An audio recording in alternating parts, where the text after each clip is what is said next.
or other similar rioting just for the sake of rioting. Around our hemisphere, the potential for some kind of entanglement in Cuba continues as the rhetoric has been dialed up on that front, with American military forces being staged within the Caribbean once again. Overseas, our friends in the United Kingdom have had a rough week when it comes to the details coming out regarding the Henry Nowak murder trial, which appears to be another watershed moment for the UK and their two-tier policing system. Around the world, industrial accidents continue to strike petroleum refineries as the global energy crisis continues with no end in sight. In the Middle East, tensions are growing once again as rhetoric from Washington indicates that the United States is interested in reigniting the war once again in an attempt to break Iranian control over the Strait of Hormuz. Meanwhile, in Africa, an Ebola outbreak has been announced in the Congo, and hantavirus cases continue to be reported around the world, as the previous cruise ship situation has not yet been resolved. All in all, a very busy week once again. A lot of things up in the air, and not a whole lot of resolution on many fronts. Moving to strategic movement for this week, there are two main theaters of war that are worth keeping an eye on. Firstly is, of course, the Middle East, where American resupply operations have been conducted as best they can during the ceasefire. All assets and resources are already on station in the Middle East, with the exception of the Eisenhower Carrier Strike Group, which is still in the Atlantic somewhere. Depending on when she departed and how fast she's going, it could take a while before she's on station. I know a lot of people are speculating that the war in Iran is scheduled to begin again this weekend, because there have been some very interesting cases where President Trump has canceled a few functions and rushed back to the White House to be in Washington,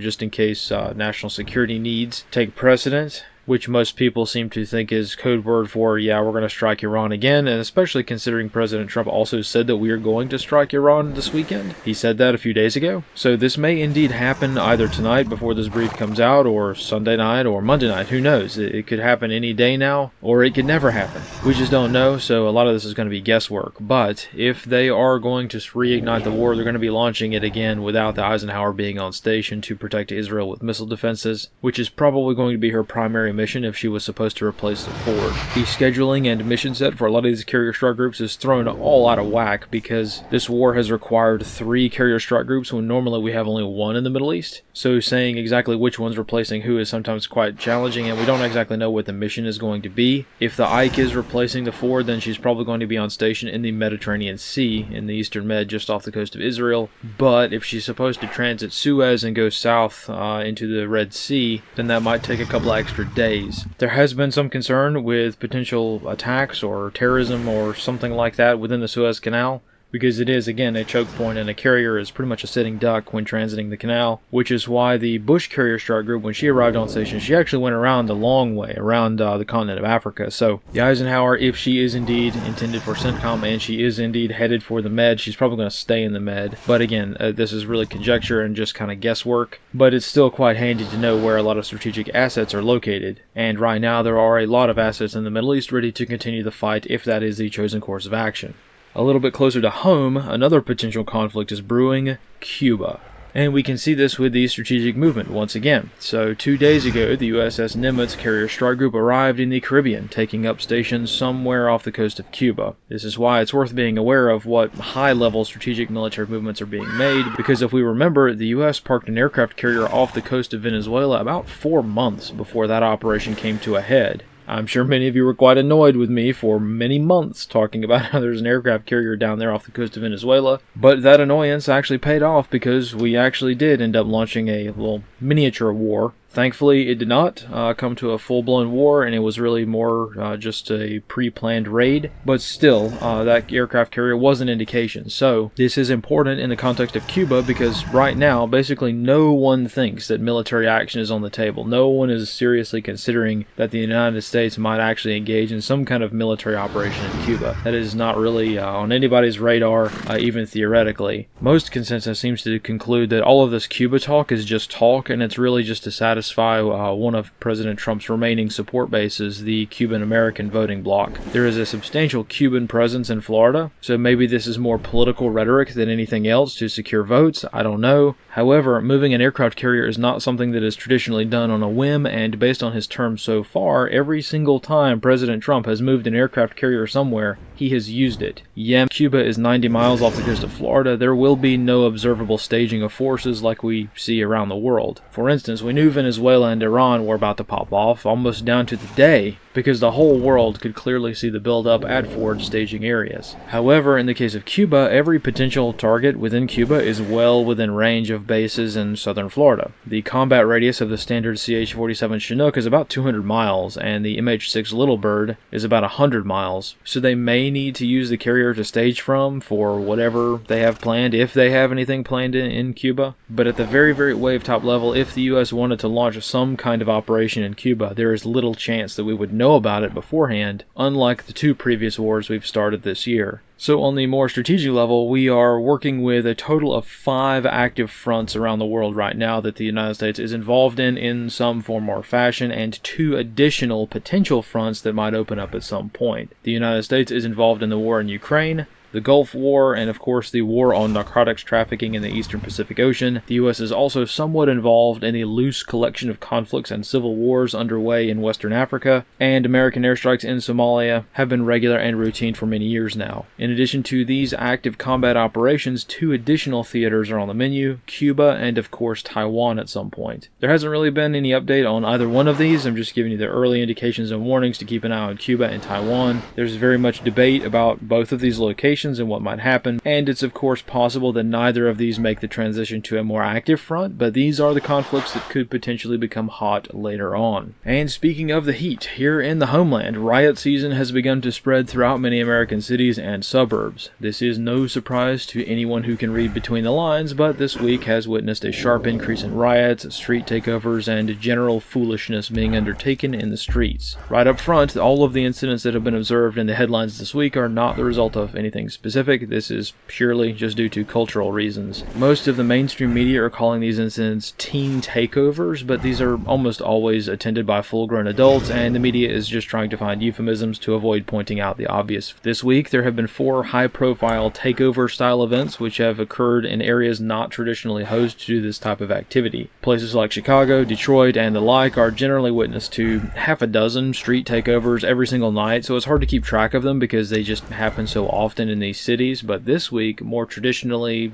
upper scale neighborhoods have observed various exhibitions of churlish behavior, such as in Long Branch, New Jersey, and also in Narragansett Beach in Rhode Island. 2 locations which were at one point staples of wholesome Americana, but lately the neighborhood has gone downhill for obvious reasons. As a result of this rash of takeover events, many towns throughout New England have quietly slipped into full-blown deployment mode, with curfews popping up and being enforced with a heavy hand in an attempt to keep the situation from deteriorating into chaos. So if you are in New England, particularly along the coast, be advised that you will probably see an extremely overwhelming police presence in most public venues, particularly at beaches, over the next couple of weeks. There's a lot of money in the tourism industry up there in the summertime, and local towns know that all it takes is one viral video of dudes dancing on top of cars for people to avoid their town this summer. So spicy times, keep your head on a swivel, be aware of when these crowds start showing up at places, and just be aware. Across the pond, things aren't much better, and societal tensions continue to get worse by the day.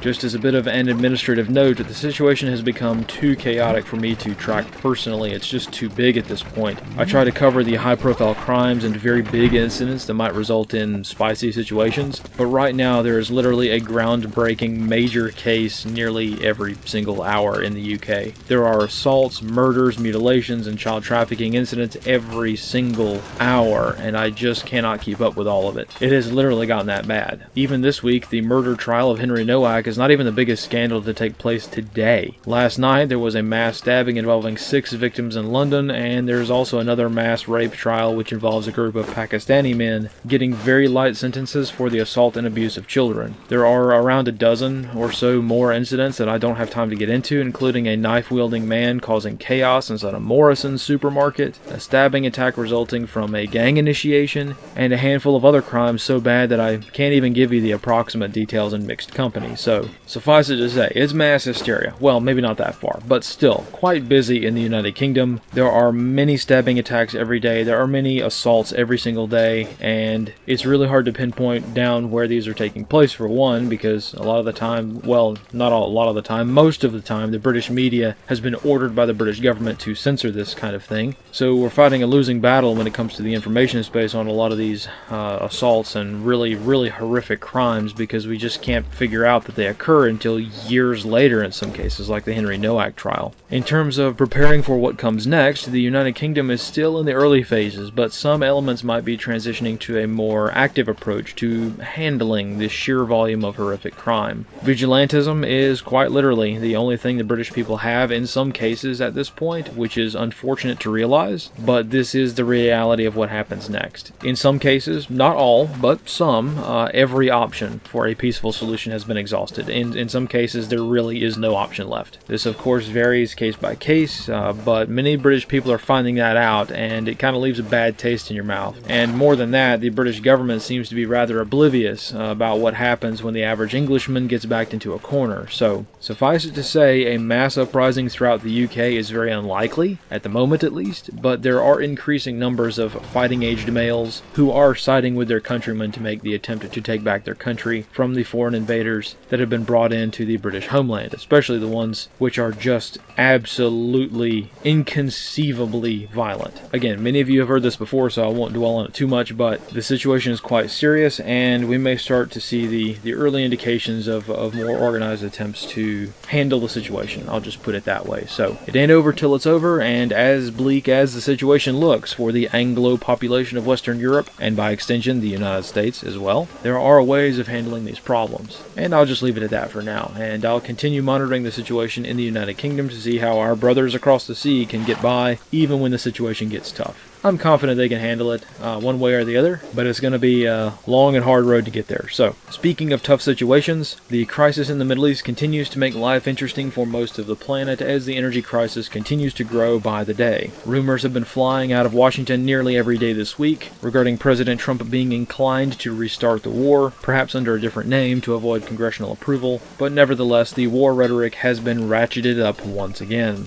On the tactical front, if the conflict is to begin once more, the Iranians have been very clear about what their targets will be, which mostly comprises of desalination plants and oil refineries. The Iranians have also managed to resupply and build more drones and missiles during the ceasefire. This is all conjecture because there's no real way to know for sure, but some estimates are saying that the Iranians might have replaced a substantial number of missiles and drones, to the point that they have largely recovered from whatever supply they depleted during the opening days of the war. Of course, the raw material production capacity, like their ability to make steel and aluminum within Iran, took a huge hit because the United States and Israel completely destroyed or severely damaged many, if not most, of the factories around the country. However, the most important industry for Iran right now is the defense industry, and they have been working overtime since the bombs started falling to sprint towards replacing their stockpiles of missiles and drones. How many they have at this moment is anyone's guess, but going off of everything that's happened so far during this war, the United States has done nothing but underestimate the Iranians at literally every single step, which is kind of astounding if you think about it. So as much as the Pentagon likes to look down on the Iranians, there is not one single aspect of how they have fought the war so far where the Iranians have underperformed.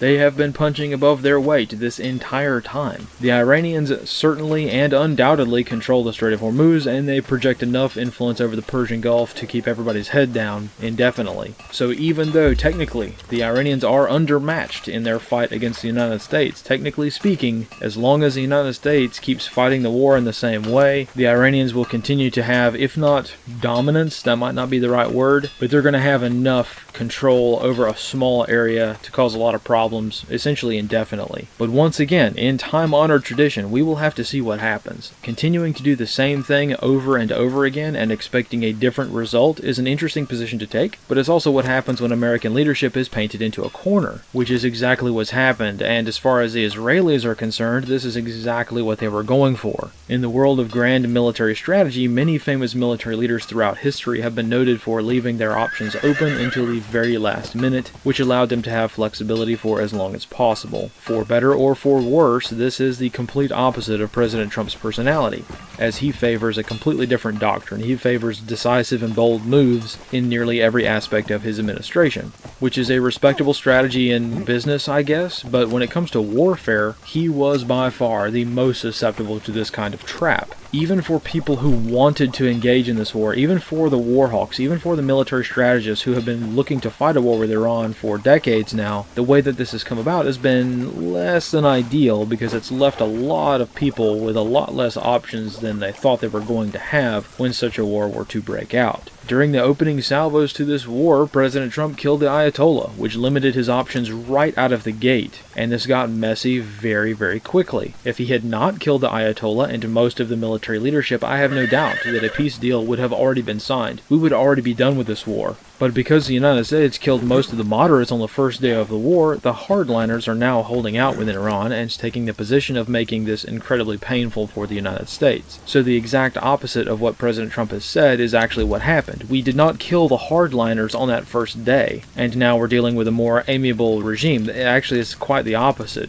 We killed the moderates first, and now the options are limited for getting out of this, because the IRGC leadership is basically taking the position of bring it on. Anyone who has ever cracked a military history textbook could see this coming a mile away, because this is essentially a very loose correlation with how World War I began. I'm not saying this is going to be a world war again, although you could argue that World War III has already begun in many other ways, but when it comes to the Iran situation itself, it's quite interesting because it turns out that one of the reasons why World War I began and transitioned from a series of smaller wars into one, large conflagration throughout Europe and even Western Asia before transitioning around the world is that a lot of key leaders and key decisions were forced or were not made. For instance, we cite a lot of times the assassination of Archduke Ferdinand as being one of the catalysts for the beginning of World War I. Well, why is that? Why was his assassination so important? Franz Ferdinand's assassination was so critical and so important because he was one of the last dissenting voices, one of the last big voices, that urged the Austro-Hungarian Empire to not go to war with Serbia, and thus kick off the war. When he was assassinated, he could not oppose to the war anymore, and so it was on, essentially, the short version of it. Same thing happened in Turkey with Enver Pasha. Again, the critical people who were trying to force a war ended up forcing a war. So we see the same kind of mentality today in Iran, and this has been a very strategic nightmare to manage, because the senior political echelons of the United States have made decisions, they have done things, they've committed targeting actions on the battlefield, but also in the political realm that have resulted in having few options later on. So right now, we're stuck. President Trump has neither a political solution nor a military solution, which is just what the Israelis wanted. And the few allies that we have left are pivoting to China, or in some cases even Russia, all the while our strategic petroleum reserve is being drained to sell to Europe to keep global fuel prices low. What's quite interesting about this conflict is that we don't have to wait 100 years to look back in retrospect and say, oh gosh, now we know what started the war. No, we actually know right now. It's quite clear, so we at least have that going for us. But in terms of a solution, I really don't know what the U.S. intends to do at this point. There are indeed about half a dozen different solutions that would 100% work to end the conflict, but the hard part is getting the ego and foreign influence out of the ear of military decision makers long enough to actually let them see the light and end this on positive terms. Personally, I think that we're absolutely dealing with a Truman Show situation where President Trump is personally being sequestered from the truth of the military situation on the ground, which is why there's such a huge disconnect between reality and what the White House is saying these days. And breaking this spell is really the only barrier to getting sub $2 gas again, at least within a couple of years. This is most certainly not an apocalyptic all is lost situation. We can get out of this. There are solutions to end this. It just requires our political leadership to get us out of this. I did not declare war on Iran, so I cannot step forward and end the war, right? That's not how this works. Foreign conflicts, foreign wars are squarely in the realm of the executive branch and Congress, but Congress has, shirked their duty on this, so this is now the executive branch's job, and because of that, we have to kind of rely on them. This is not something that we can do ourselves or even help with, so we're kind of at the mercy of the White House when it comes to this war, and they've proven time and time again they're not interested in listening to us. So that's what makes this hard. That's why we have to kind of prepare for things that are outside of our control, and if the United States goes back to war and the Iranians dutifully respond by blowing up even more petroleum infrastructure, we're probably going to hit that $200 per barrel milestone, mostly for zero military gain. So quite the cliffhanger we end on this week. The stakes are high and potential for another round of war is on the horizon once again. Not only are we not out of this conflict, but we are probably farther away from a peace deal today than we ever have been. This can, of course, be turned around on a single tweet, on a single email. That's all it takes to end this, and then we can move on. But right now, we are still in a state of war, and seeing as it is Memorial Day weekend, we have to remember the 13 service members who lost their lives while fighting this war. Captain Cody Cork, Sergeant First Class Noah Tietjens, Sergeant First Class Nicole Moore, Sergeant Declan Cody, Major Jeffrey O'Brien, Chief Warrant Officer 3 Robert Marzan, Sergeant Benjamin Pennington, Technical Sergeant Tyler Simmons, Captain Curtis Angst, Captain Seth Koval, Technical Sergeant Ashley Pruitt, Captain Ariana Savino, and Major John Kleiner. All of these service members were killed in action during the height of the conflict. I just wanted to take a moment to remember that this war has not just blown up pipelines in the Middle East and dropped a bunch of bombs on caves. It's also torn apart American families here at home. We should do well to remember that, and hope and pray that these are the last lives lost, and that a peaceful end to this nightmare can come about soon. The solutions are there. We can end this, we can walk away, admit our mistakes, and move forward. But until then, we can remember the lives lost, and pray that there are no more. And with that, let's finish up today with the Intercepted GhostNet reports. Surprisingly, this week's Thursday radio night check-in was absolutely packed with people, which was awesome to see. I guess the holiday weekend gave some people enough time to work on radio stuff, which is fantastic. I know I myself struggle a lot of time to finish up work early enough to hop on the net myself. But anyway, I saw a lot of new people testing things out, trying new antennas, new rigs, all kinds of stuff, and participating in the GhostNet for the first time, so that was really great. Learning new things, keeping skills sharp, and maintaining lines of communication when all other means fail is quite a useful skill to have. We want to be problem solvers, not problem creators, and trying to have more situational awareness even in a grid down or a more censored location, this is going to be very helpful in the long run. So that's all I have for today. Thanks for sticking with me, and as usual, all of my research notes and geospatial products can be found at the links below. And for those of you who are looking to be a little bit more prepared during this weekend of potential interesting times, you can download KMZ files of all of my mapping products so that you can have a better picture of your local area just in case you need it. So for those of you nerds out there running ATAC or Caltopo or some other kind of geospatial app, I've got plenty of KMZ files that you can load in for free as needed, so it's all there. All of this work could not be possible without those of you who support my endeavors on Patreon, so I cannot thank you guys enough, and I hope that the products that I'm building are useful, if not for now in some cases, then maybe for later on. We'll see. If nothing else, more tutorials are coming down the line, and I think that'll be pretty handy and may be helpful for many others to have options and capabilities, especially while working through these strange and interesting times in which we live. So thanks again for watching, and I'll see you next time. And as always, fight in the shade.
And this is the Saturday Coffee Clutch with Michael Johannes Calderon and yours truly, Robert Reich. Heather Lofthouse will be back next week.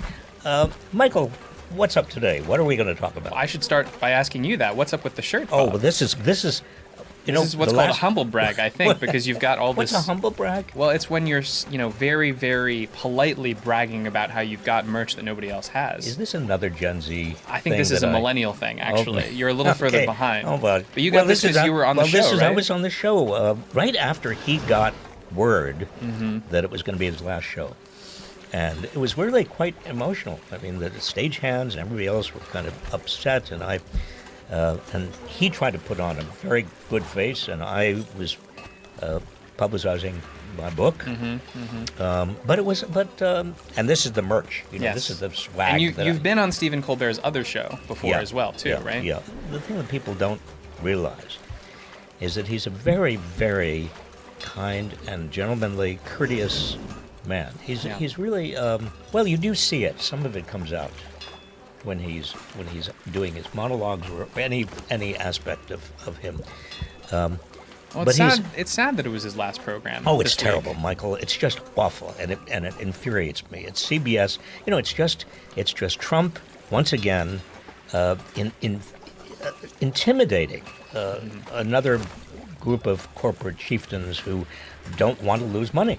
I mean, it's Trump's protection racket. I mean, it's very clear what happened. I mean, CBS, the former owners wanted to sell CBS. They wanted to sell it to the highest bidder, obviously. Yeah. The Ellisons came along, David and Larry Ellison. And one of the conditions was, you give Trump whatever the $16 million Trump demanded in terms of the defamation lawsuit against 60 Minutes, wasn't it?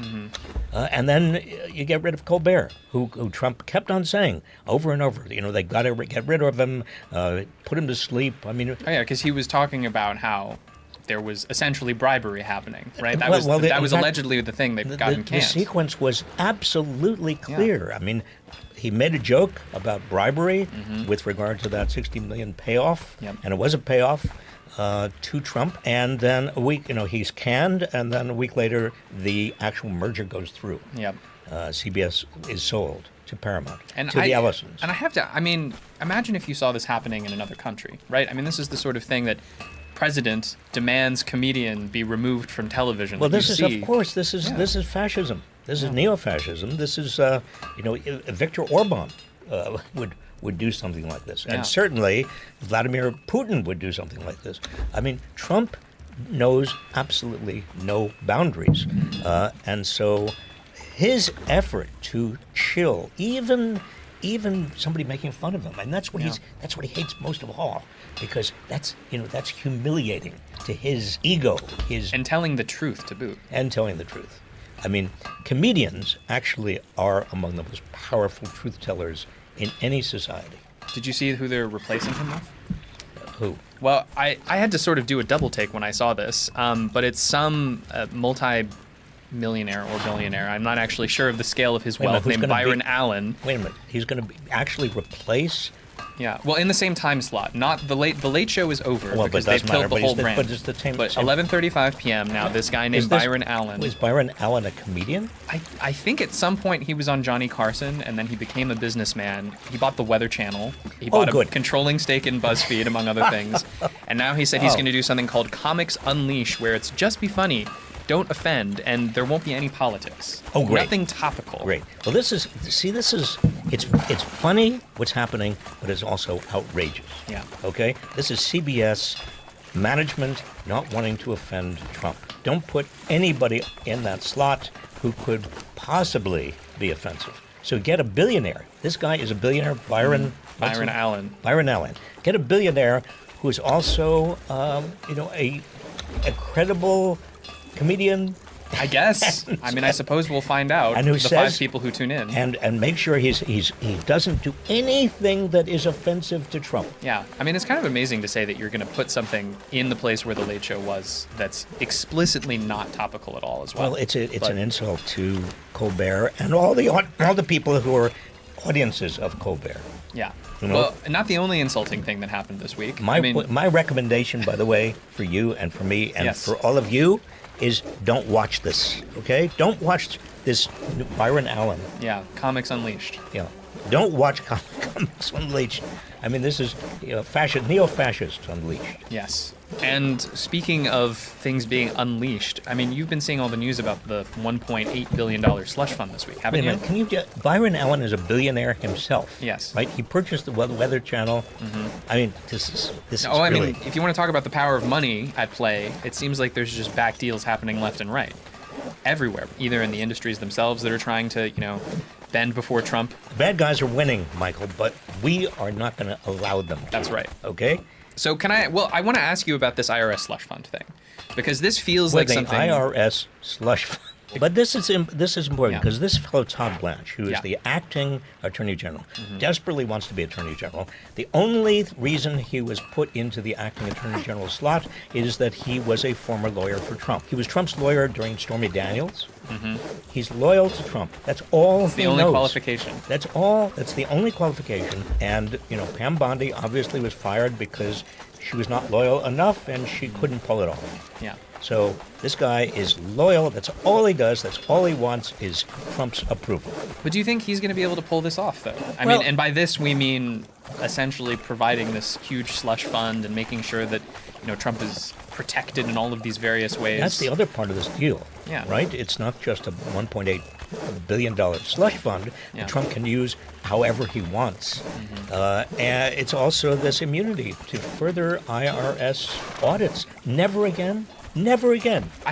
Surely this is just a piece of paper that the next administration could tear in half, right? I mean, it's not permanent in any real sense. I don't see how it could bind future administrations. I mean, this is even an executive order. This is an agreement. It's not even a court settlement. I mean, this is important because the court who was overseeing this $10 billion? Oh, yeah, he wanted $10 billion. He wanted $10 billion from the IRS. Yeah. Now, he runs the Justice Department, Trump, with an iron fist, and he runs, obviously, the IRS, and he said he wanted $10 billion, and so there was some negotiation between Trump and Trump, right? Wow. Trump. I wonder who won out of that. Well, Trump definitely won, and out of it came not a settlement, because a settlement has got to be approved by the presiding judge. And the presiding judge here, I think, was prepared to throw this case out because there's no case in controversy. Trump is on both sides. So instead, they circumvented the judge by calling it an agreement. And this is corruption beyond corruption. Yeah. Michael. I mean, this wasn't even enough to break Senate Republicans a little bit, right? Because they were supposed to pass this huge reconciliation bill this week, and instead they left town. They left town. This is them saying, basically, fuck you, Trump. And Mitch McConnell. Well, he said that it was utterly stupid and morally wrong, which coming from Mitch McConnell is utterly kind of stupid, morally wrong from rich. Mitch McConnell. Yeah. Is really a badge of infamy. I feel like Mitch McConnell could have stopped this 5 years ago if he really wanted to. Let's not forget January 6th, Republicans in the Senate. Well, let's not forget Mitch McConnell. Engineering all of these justices. Oh yeah. On the court for Trump. No, Mitch McConnell is obviously a Trump puppet, but for Mitch McConnell to turn around and say that, and for the Senate Republicans to basically get out of town and not provide any votes on this reconciliation bill that Trump wanted and demanded, this is a big deal. And they also just dropped, because the Senate parliamentarian, to get really into the weeds here, said that they couldn't have it in the bill, the $1 billion for Trump's ballroom from the bill. And Trump wants to get rid of the parliamentarian. Yeah. That's Trump's response. This is the dictatorial, neo-fascist response.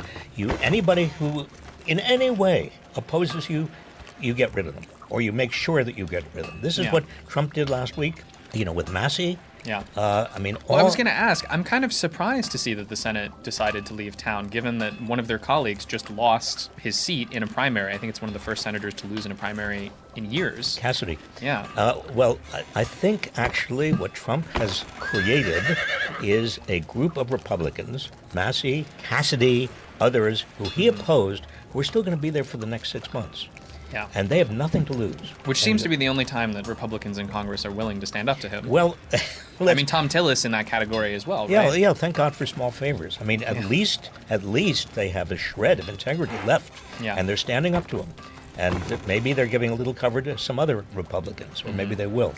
The Republican Party is basically not it's a criminal enterprise, practically. Yeah. It's aiding and abetting a criminal president. Well, there was, in another bit of small Republican resistance, you saw that Bill Cassidy voted for the War Powers Resolution for the first time this week. So that passed in the Senate on Iran, but it didn't pass in the House because the House decided to just go away for a couple days. Well, but all of these, even small, kind of defiance, acts of defiance by Republicans toward Trump are very important.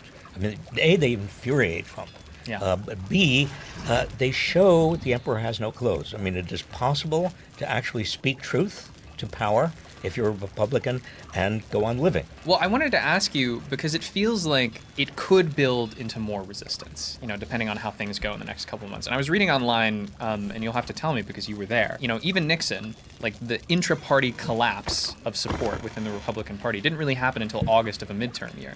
So we're currently in May, and I mean, do you feel that things are building towards Republicans taking on Trump like they abandoned Nixon, or is it similar? Is it different? It's different, partly because you had, right from the start, Republicans in the Senate and the House who were not dependent on Nixon, who had their own constituents who were very loyal to them, and therefore there was already a kind of a degree of integrity in the Republican Party. Right?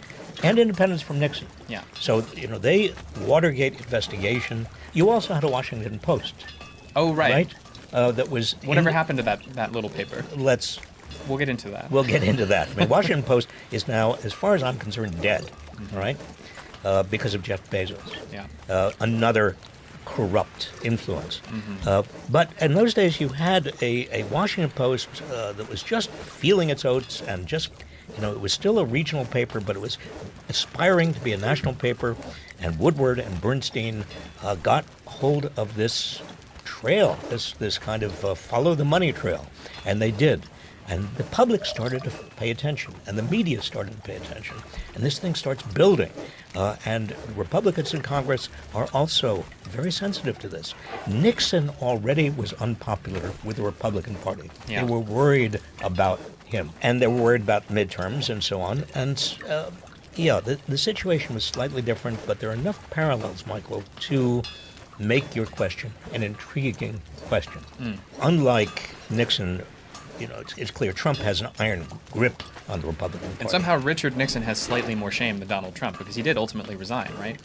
Well, he resigned because under pressure. He resigned because it was clear he was going to be impeached. Yeah. That the Senate was going to impeach him. Donald Trump has survived 2 impeachments.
Yo, what's up everyone, welcome back to Lightning Gaming.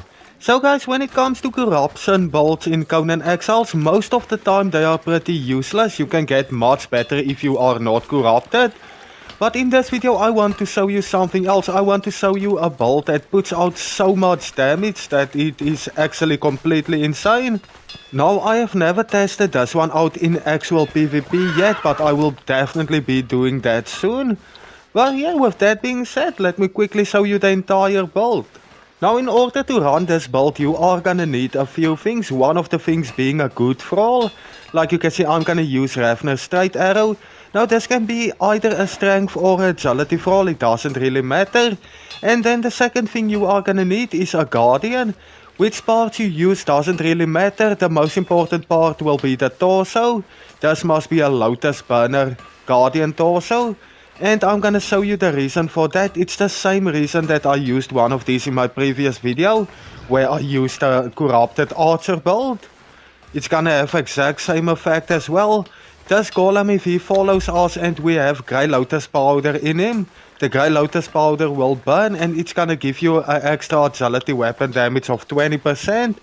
And also an extra 20% strength damage as well.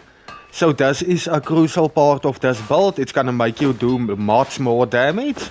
Now let me just quickly show you what I mean, just for in case you didn't see my archer build.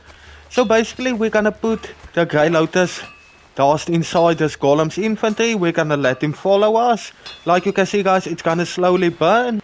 And if I go under my stats now, you'll see I increased Grey Lotus powder strength and agility weapon damage increased by 20, which is exactly what we want. Now for my armor, I'm going with the Bezel armor set, so yeah, you are gonna need quite a few levels, all up to you, whatever fits your faster weapon fitting. Next, I will show you the attribute points I use.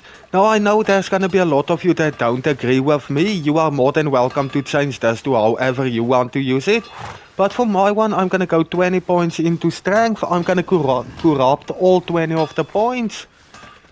There we go, just like this. Next up, I am gonna put 15 points in agility. Now, if you want to use this build only for PvE, then I would suggest just putting this into vitality to get a little bit more hit points. But for PvP,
yo, what's up everyone? Welcome back to Lightning.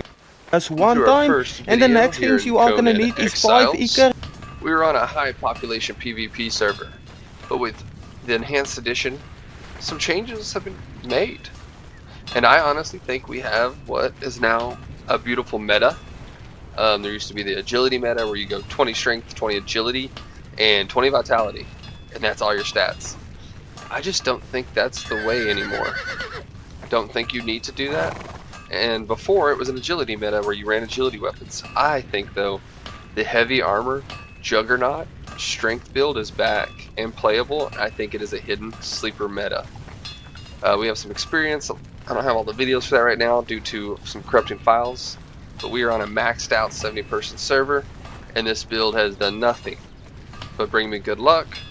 I've been in the top 3 PvP since we joined this server, and I decided that with this enhanced edition I tweaked the build and now I think strength is back and I've just been cooking. I'm currently 10-0, so let's take a look at our stats, and most of you are not maybe a little surprised, but no agility. You're gonna go 20 strength. Combo damage. Combo master can be swapped out for second skin. Just keep that in mind. I'm using that for the PvE swap currently. Vitality. These are the setup you want. You're gonna get the max health, increased healing, obviously glutton for punishment, but you're gonna skip and go straight to grit because they reworked grit. And at 15 grit, you get quick-footed now. So the fact that you can run grit, you get enhanced endurance for 25%, tenacity for armor and stamina, and the quick-footed for less stamina cost. You could max this out, but see, you get still huge. Cannot take more than 33% of your max health per damage or health damage per hit. Huge. That is what you would do if you're going to go into full PvP. Obviously, get rid of expertise. But for my build, the expertise for a Juggernaut style is what you want. Just that 5 with grit is going to let you run full heavy armor. So we're running full plate right now. And with full plate, we're at 804 health at full food, right? And 173 stamina. And we can run for days at super fast speed and full plate. Just as fast as people in light armor who are running agility. So now, if people do agility strength, there's nothing to stop you from just destroying them and demolishing them. And then what you want to do is you want to take your Black Lotus potions and this here, Ambrosia. Because now Ambrosia gives you 40 health and 10% strength weapon damage. So you're going to have 25% strength weapon damage and an additional 40 health. We got some server lag, it looks like. There we go. So your health comes out to 846 with this build. Now keep in mind, this is before, as you come down here and look, I only have a tier 3 armor. Once I get my named armor, my gear I'm pumping out, you're gonna run strength weapon damage, and a mix of health. And you're gonna have almost 1,000 health in full plate. And you can make some pieces for stamina if you want to go low extra stamina, but you can easily break 200. But this build here is going to give you the strength weapon damage, the health, and the armor, and you're going to have over 1,000 health just lasering foes. Full tank, you can just trade hits with them and cook.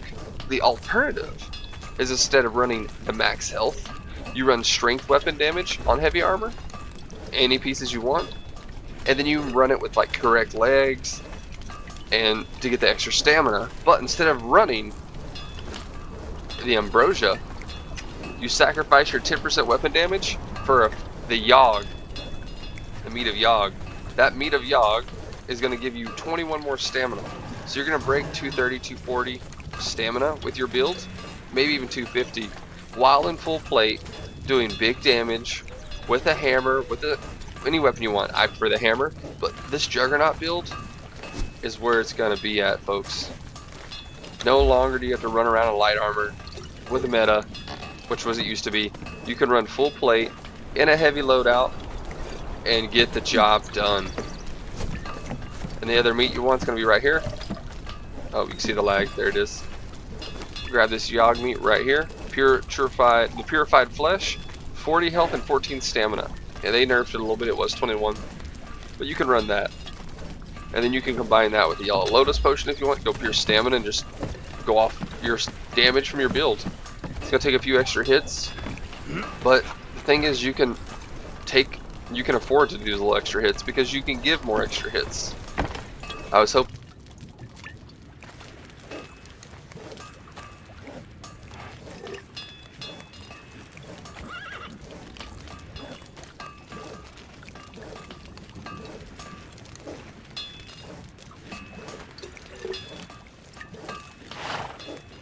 Subscribe, I would really appreciate that. But with all of that being said, let's get straight into the video. Alright guys, now first up, the weapon of course is gonna be the beak, and you will see that once you get it, it's gonna have a health damage of 66 and an armor penetration of 49%, but of course that is not what makes this weapon super unique. The thing that makes this weapon super unique is the combo that this weapon have. So you will see that it looks exactly like the C4 Fag, but the only difference is the moveset is gonna be completely different when you compare these two weapons. So if I go and I use light attack, you will see that it's a slow attack. But the big thing comes in if you go and you spam heavy attack with this weapon, your character will basically keep spinning, but of course since you have stamina, you are gonna run out of stamina. But if you give this thing to a thrall, he will just keep spinning and doing tons of damage, which I will be showing you later in this video. And the spinning attack I'm talking about is of course gonna be this one right over here that I'm doing right now. Now if I go out of creative mode, you will see that this does use a lot of stamina if you are gonna use it with your character. So this is gonna be better if you give this weapon to a thrall rather than using it with your character itself. Okay guys, so next up I'm gonna level up a Sumerian Berserker, and I just want to give you an idea of how much damage this thing will actually do. Now guys, I decided to go over to the Mounds of the Dead, and over here I'm just gonna let the Berserker attack a few things, and then we will go over to a boss with more hit points so you can more clearly see what exactly this weapon does. Okay, so this is just a normal Sumerian Berserker that I leveled up to level 20. You will see that I'm not giving it any kind of special buffs or anything like that. I did however give it some decent strength armor, like you can see over there. And then of course I did apply a master weapon fitting to the beak, the weapon he will be using. Okay, so this is the stats of the Sumerian Berserker. But now that you've seen all of that, I'm gonna go and I'm gonna let it attack some of those NPCs. Now remember guys, even though this weapon is super OP, the thrall won't always do the spinning attack. But what's nice is if you are gonna use this in a patch, normally once he starts spinning, he doesn't stop until all the enemies are dead. Like you can see over there, he just used the light attack, and if he uses the light attack, it's not gonna do a lot of damage. So I'm gonna keep letting him attack these NPCs until he actually starts to do the spinning attack. Okay, so let him just kill that one. Okay, there we go. Okay, this one is dead. Alright, I'm gonna try to get more NPCs to attack him at the same time, just so that you can get an idea. Alright, so there's a bunch of NPCs attacking my thrall now, so let's see if he's gonna do the spinning attack, then I will show you against the boss. Okay, there we go, like you can see, he just does a ton of damage. They actually interrupted him there. But yeah, like you can see guys, super OP, but now I'm gonna show you something else as well. If I put this thrall against a world boss, I want you to see how much damage he's actually gonna do while he's doing that spinning attack. Alright, so I decided to use the 3-skull scorpion again and let this thrall attack it so that we can see how much damage it is actually gonna do. So I'm just gonna go run, I am in cloak mode, I'm just gonna go and I'm gonna echo it on the scorpion. Okay, there we go, he should start attacking now. Now guys, this weapon also does bleed and cripple, but you will notice that the boss will actually interrupt his attacks, which is one bad thing. But I just quickly want to show you how much damage he's gonna do once he starts spinning. Okay, there we go. Like you can see guys, that hit points on that scorpion just drops super fast. So I'm gonna let him keep fighting until he does it one more time. Okay, there we go, he just got knocked over again. Let's see if he's gonna start another one of those attacks. Okay, not yet, that was light attacks. Okay, here we go. Just look at that hit points drop. Okay, that's still not a good one. He did actually do the dodge. I wondered if the dodge is gonna do anything when it comes to this weapon, but like you can see there guys, he just instantly dropped all of the hit points on that scorpion, which is super OP. But yeah, let me know if you knew about this weapon, and also if you didn't, it's still a super OP if you give it to a thrall, and even if you use it for your character. But that's about it for this video. Thank you everyone for watching. Until next time guys, cheers, see ya.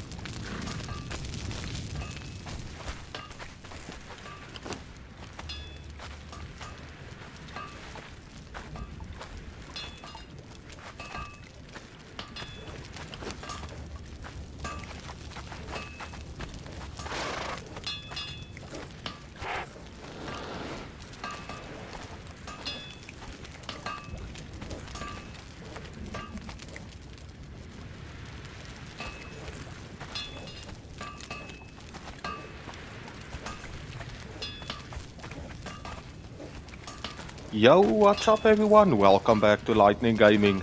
Alright guys, so this is just gonna be a very quick video about the Black Corsair Elite. I've seen a lot of you guys have asked me in the comments to make a video on this role. Now one thing that I saw a lot of you ask me is whether this is a glitch or bug, and to be honest I have no idea, but there has been a ton of updates after this role and it didn't get patched, so I almost certainly can say that I really don't think it's a glitch, and I think this role is supposed to be in the game. And then also for those of you that said that you can no longer get this role with high hit points, I will be testing that out in this video as well. But before I get started, if you are new to my channel guys, please remember to like and subscribe. But with that being said, let's get straight into the video. Alright, now first things first. In order to find the Black Corsair Elite, of course, you are gonna need to go over to Buccaneers Bay. Now the great thing about this role is that there is multiple locations where this role spawns, and it is 100% spawn chance, so this role will always be in this area. You can basically just come over to this location, grab as much as these rolls as you want to without having to wait for them to respawn or anything like that. Let me just give you a good idea. Like you can see, there's one right over here, the Black Corsair Elite. And as I mentioned, there are a ton more spawn locations around this area. It's gonna be all the ones with the red.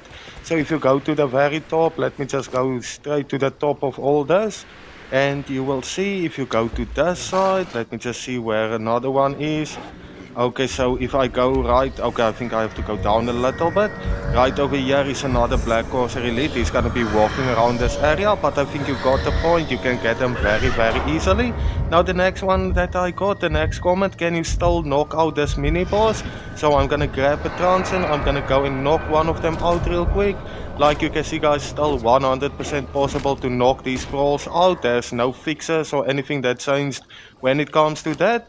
Okay guys, so next up I'm just gonna grab one of these scrolls. Like you can see, I have a Black Corsair Elite right over here. I'm gonna go into his info just to show you the stats quickly. So on this one I have a 95% growth chance in vitality, 79 in agility. Now normally I just go for agility build on this roll, however I did use them as strength fighters before as well. They still work pretty good, but the reason I'm going for agility is because he already starts off with 4 points into agility. Like you can see if you look at his stats over there. Next thing I'm gonna do, I'm gonna level him up all the way to level 20, and we will take a look at how much hit points he have after leveling him up. Okay guys, so after leveling my Black Corsair Elite up to level 20, like you can see, the hit points are already more than 13,000, which is very insane, and I don't think there's another role in the game at the moment that can get even close to that amount of hit points. I did however end up with 28 points in vitality and another plus 18 because of perks. You can, by the way, get the hit points even higher than this, but this should be perfect for the video just to show you that it's still possible. So the next thing I'm gonna do is I'm just gonna feed it a ton of elixir of rebirths to try and get that vitality up even higher. So I'm gonna keep doing this, and then I'm gonna show you the end result after giving him a bunch of this elixir of rebirths. Okay, so after giving him the elixir of rebirths, like you can see, it's almost up to 15k hit points. Now I saw some of you also ask me if you can get banned for having this role, and I honestly don't think so, because you go and you get and recruit this role just like any other role in Conan Exiles. So I really can't see that there's gonna be any way that you can get banned for this. And if you have the well-trained perk, I'm gonna let him follow me, and like you can see, I'm already over 20,000 hit points. So if you give this role some good solid gear, you will pretty much be able to defeat any boss in Conan Exiles, including the arena champion, without any problem, as well as enemy players role. But yeah, that's about it for this video. Thank you everyone for watching. Like you can see, it's still 100% possible to get this role with the high hit points. But until next time guys, cheers, see ya.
you're gonna lose the perk War Party.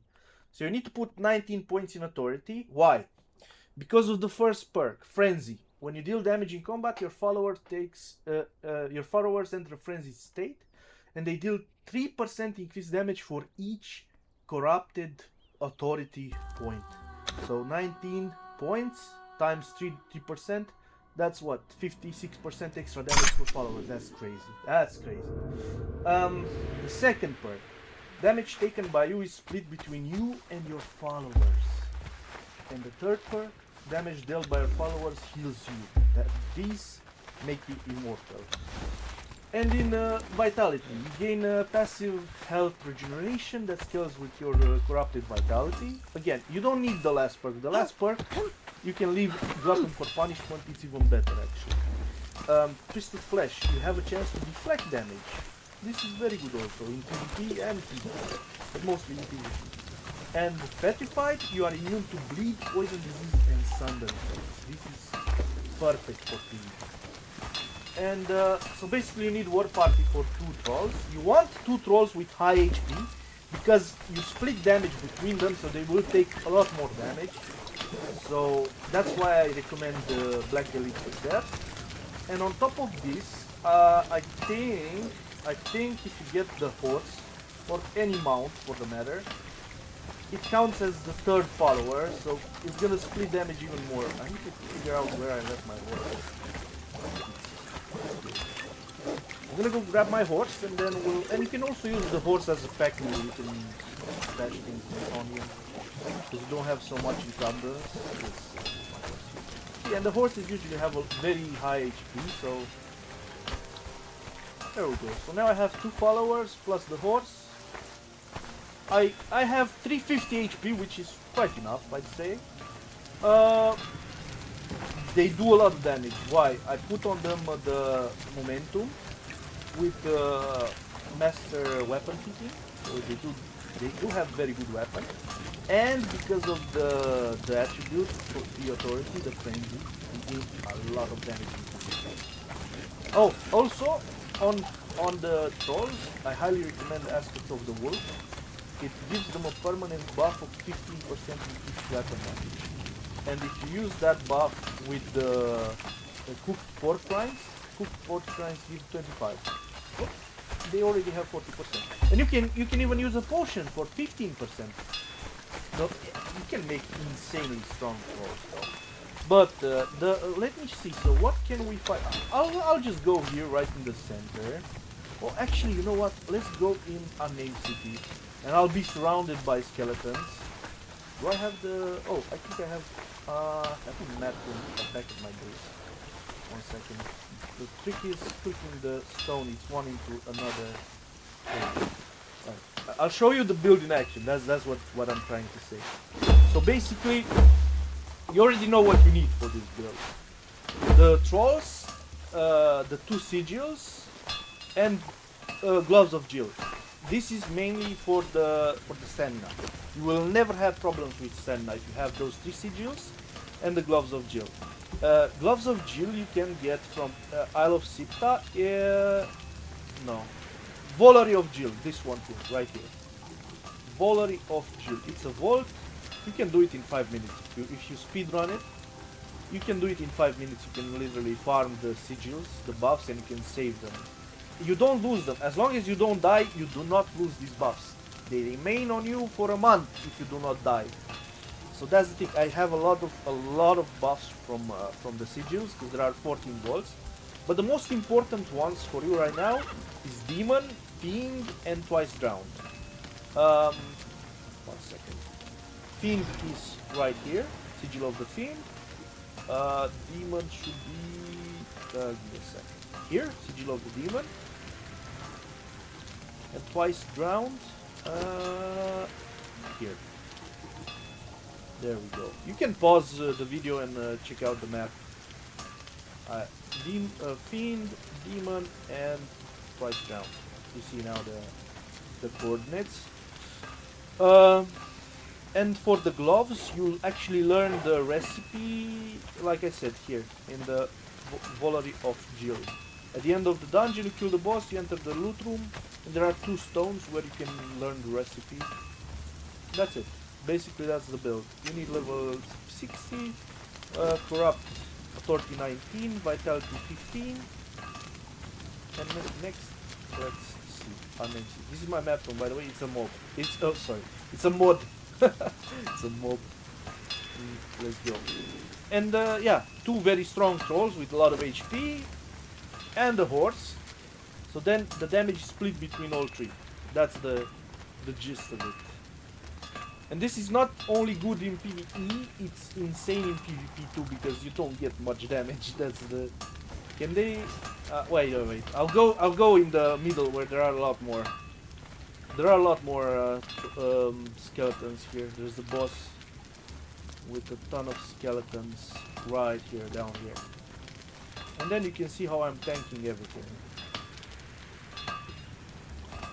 Okay, my trolls are here. I'm just gonna go right in the middle of them. And I'm gonna sit.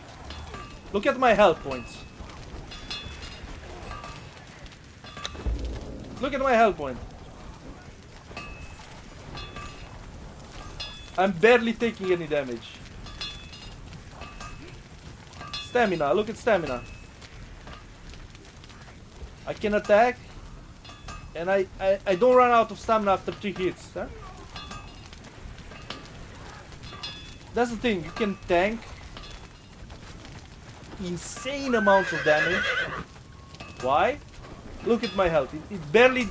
They do damage and it regenerates. Because my trolls doing damage also heals me. So this is the insane part of this build. I haven't tested it yet, but I think it also works with archers. And maybe you can just put bows on the trolls. I'm not sure if they heal you when they deal damage with bows, but technically they should. I haven't tested it yet, I will test it. This is it, this is the build. You're never gonna die, you're immortal. You have enough stamina to run around, you have enough stamina to climb, you have enough stamina to fight. Your trolls are gonna destroy everything because they have insane damage buffs. I don't know what more to say. Like, I really believe that this will become the new meta. And because you can just teleport between maps, it's very easy. You can teleport either with the NPCs that the game has set, or you can level up sorcery and use your own transportory stones, like I'm doing. And that's it. This is it. I hope you guys enjoyed it. I really want you to try it out. And I hope it helped. Please like the video, subscribe, and come check out my channel, because I'm live almost every day with more Conan Exiles content. And yeah, we're going out with a bang. Look at that. Look at that. I love the sandstorm. See you later, guys.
Hello guys, welcome back. So after a lot of testing, I've figured out. So I rather here, yes, on Siptah. Now you can pause the video. You see exactly where they are.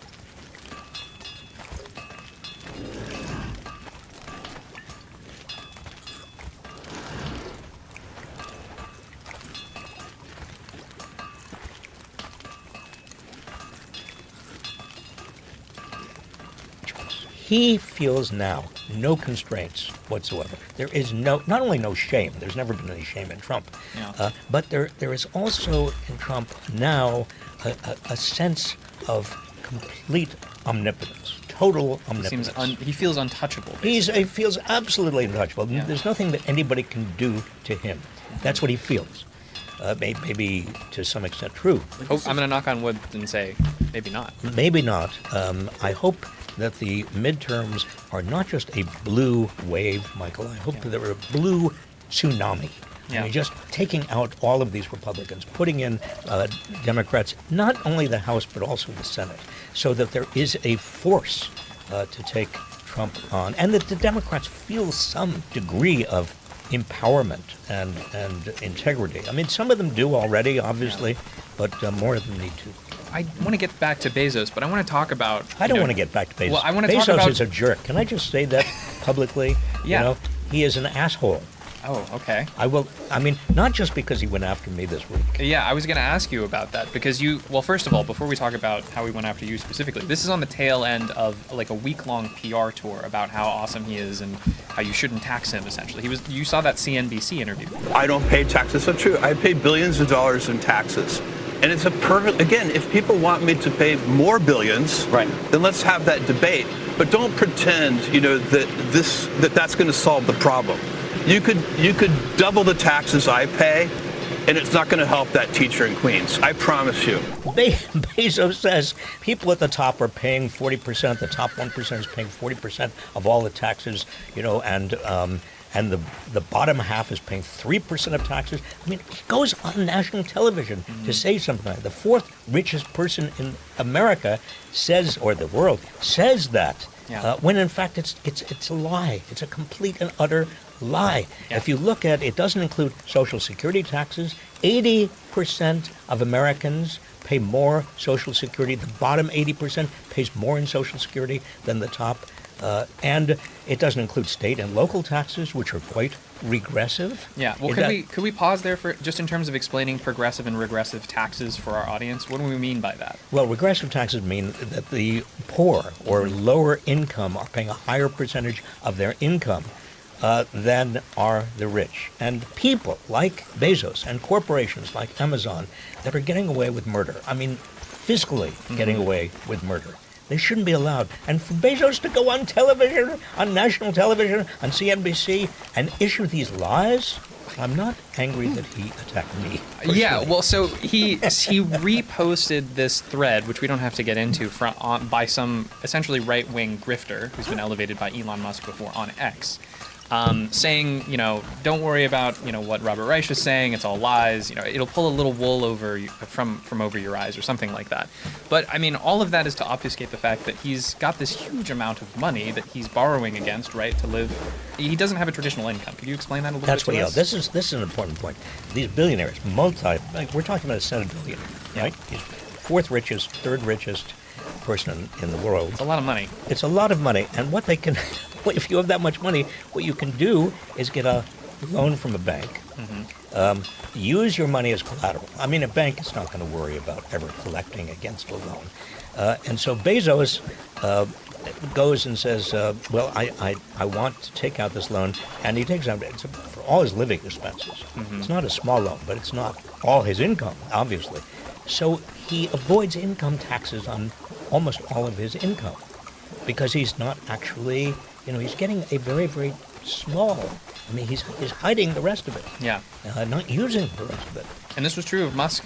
I mean, speaking of billionaires this week, because there was the SpaceX IPO. I don't know if you saw the news about that. And there was this whole section in there about how he's going to get all of these new shares, which he's going to be allowed to borrow against early, essentially, even before they vest. Michael, these are the robber barons of the Second Gilded Age. Yeah. We had a First Gilded Age starting in 1890s, going through the 1920s. Yeah. It did not end well. For them. The great crash of 1929. And for anybody. Yeah. But we had that First Gilded Age, and we had robber barons. That's what they were called. They were the so-called billionaires of that age. They were not literally billionaires.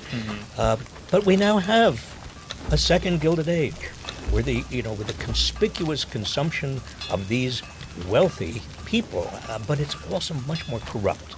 The first Gilded Age was corrupt. Yeah. This Gilded Age is far more corrupt. Well, I wanted than to the point first out Gilded Age. the other thing he said was he spent a good 30 seconds kissing Trump's derriere. Well, he was talking about how I think he's more mature, more disciplined. You got to give him credit where credit is due. He's talking about Trump. Yeah, which I disciplined.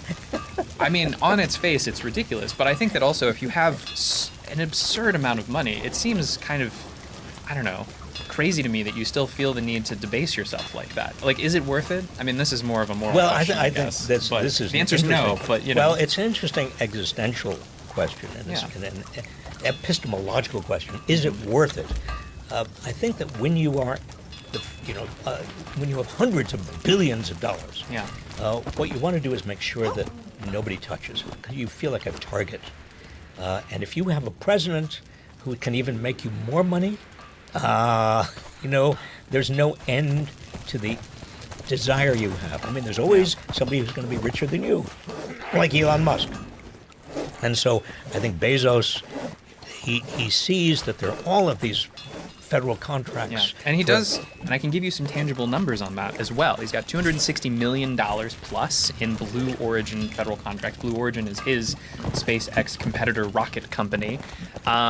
He's gotten, first of all, he also did that Melania movie. Don't forget, as a bribe. Oh, in terms of bribes, listen, it's the Melania movie. That movie cost him a total of $75 billion, him and Amazon. Or $75 million. That'd be an expensive Melania movie. No, $75 million. Yeah. And the best estimate, the most optimistic estimate on it, the money they get in from that movie is $10 million. Yeah. So that's right there, a $65 million bribe, essentially from Jeff Bezos to Trump. Which is why, he also gets things like a slap on the wrist for an FTC settlement over claims that Amazon Prime was tricking customers into paying accounts. And let's not forget about all the huge tax cuts that have happened in both Trump administrations. Okay, this is important because he has, the FTC under Biden was going after Amazon. Mm-hmm. And for good reason, because Amazon was essentially telling all of the people, all of the companies that were on Amazon, you cannot advertise sales and provide sales on any other platform. You can't charge less than you're charging here on Amazon. So he was keeping prices up for basically everybody, and the FTC was going after him. Yeah, and he was monopolizing, in ways that were not only unfair to consumers, but were actually making things less and less affordable. So what did Trump do? The Trump FTC basically, gave him a slap on the wrist. Yeah. But you have to understand that there's this quid pro quo. It's not just the Melania movie. Yeah. He also, Bezos purchased the Washington Post and told the Post in no uncertain terms it could not endorse Kamala Harris. It wanted to. The editorial page of the Post wanted to endorse Kamala Harris in the 2024 election. Bezos said no. A lot of people left the Post. A lot of the editorial writers left the Post. And he basically now has instructed the editorial page of the Post, they have got to not only be pro-Trump, but they've got to be pro-capitalism. Yeah. It has utterly eliminated the credibility of the editorial page of the Washington Post. They've lost a lot of good people. And it's a shame. And I wanted to ask you about one more thing from the CNBC interview, because this has been getting a lot of play on its own. It's like the only thing that certain people have been reacting positively to. But go ahead. No, I was just going to say, I waver between whether the worst of the modern robber barons is Elon Musk or Jeff Bezos. And every other day, I think it's Jeff Bezos. Yeah. I mean, really. So then every other day, it's Elon Musk. It's Elon Musk. But you've got also the Ellisons. Yeah. Right? I mean, they have become modern-day robber barons. They are out there sucking up to Trump and getting deals, and that's basically what CBS is all about. And you have others who are out there, making deals. I mean, this economy, particularly under Trump, has become a pay-to-play economy. It's become a deal-making economy. A lot of what we learn about in economics and in, about the supply and demand curves and everything else. This economy is not based upon that. It's based on personal favoritism to Trump. Yeah. And it's got to kiss the ring if you want to make a deal. It's underlying. I mean, it's hurting the economy, Michael. Yeah. I mean, it's not just his tariffs and his war in Iran. Yeah. Yes, they are hurting the economy, but it's also the underlying fundamental corruption. Well, this relates to the question I was going to ask you, because I think one of the things that people like Jeff Bezos offer up as a fig leaf to the people who are suffering in the economy right now is, and Trump in his own way too, with no tax on tips, is the suggestion that like, well, hey, if you're making less than this amount of money in income, 50 grand, we should just have no taxes on you at all federally. And that's going to, change your life. In the same way that not paying taxes for him, I'm sure, is really nice as well. But that doesn't mean you're not paying taxes at the end of the day, right? That's what I said before, because most people are paying more. 80% of Americans are paying more in Social Security taxes than they are in federal taxes. And tariffs, overall. Which you would call... tariffs or import taxes. Import taxes, so people are paying more for all kinds of goods and some services that are related to those goods, and people are paying more. State and local taxes are also hugely a big part of the what's paid by average people. So if you put all of these taxes together, the entire tax system is tilted for the rich and against the poor. And for Bezos to say otherwise he must know better than that. Well, or he's got a very high-powered, high-paid PR team, I'm sure, feeding him all of this to... Well, I mean, but if he doesn't have them check the facts, I mean, in other words, he's either a knave or a fool. Audience, if you want to pick knave or fool, feel free to comment below and we can see who wins. I did like this quote from AOC as a retort to that, though. She said, this race to try to see who can be exempt from participating in society is not a conversation that I'm interested in. I'm a great society Democrat, and I believe in building that together. And I think that the discourse around everyone, let's all be like billionaires and opt out of our taxes, is not an inspiring message. One of the least talked about, but most kind of undermining of the social contract aspects of widening inequality is the people at the top really can secede from society. You've got this, I talked about it years ago as the secession of the successful.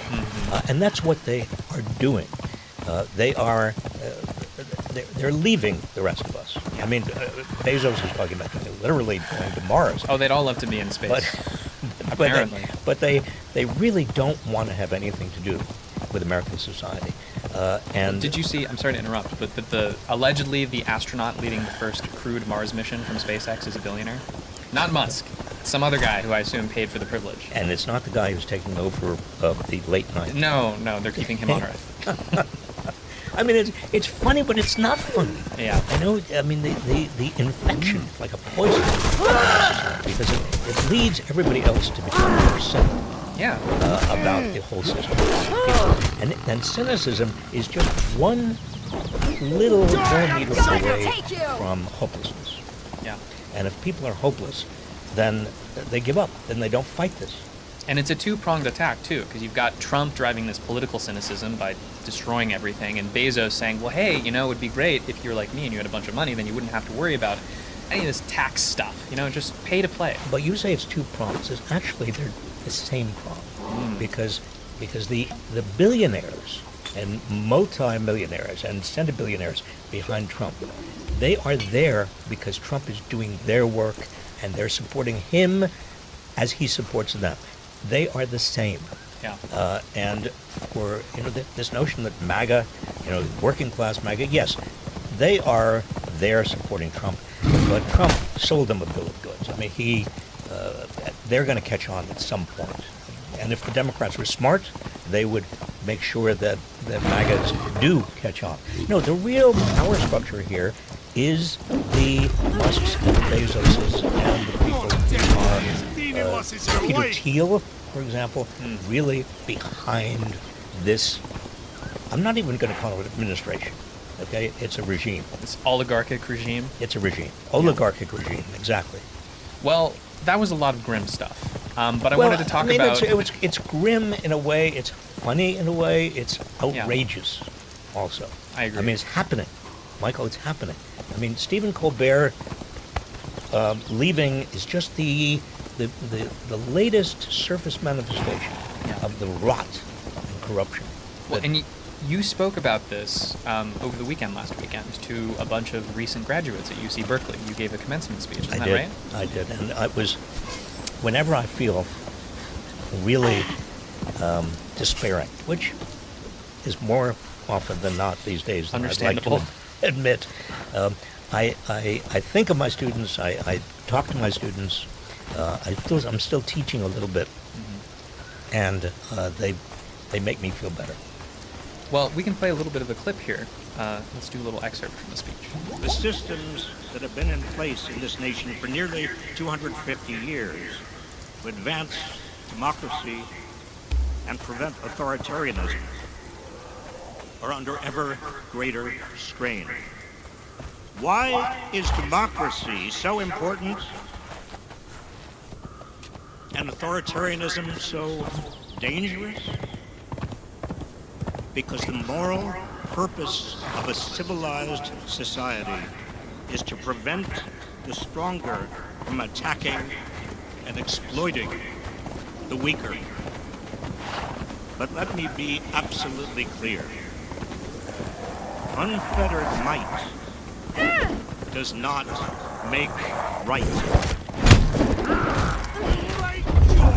I can't tell you how great it made me feel to see 10,000 of these graduating seniors. I mean, first of all, it's a very diverse group, more diverse than any place I've ever taught, especially Harvard.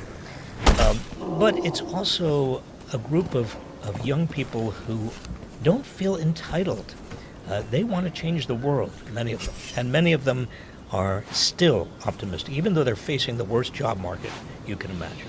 Yeah. Well, I wanted to ask you about that. I mean, what kind of a world are they facing specifically? I mean, what other than what we just saw, did you offer up to them, either when you were just chatting casually before and after? Well, what I try to tell them whenever we talk about everything that's going on is that it was pretty bad when I graduated college. And what year was that?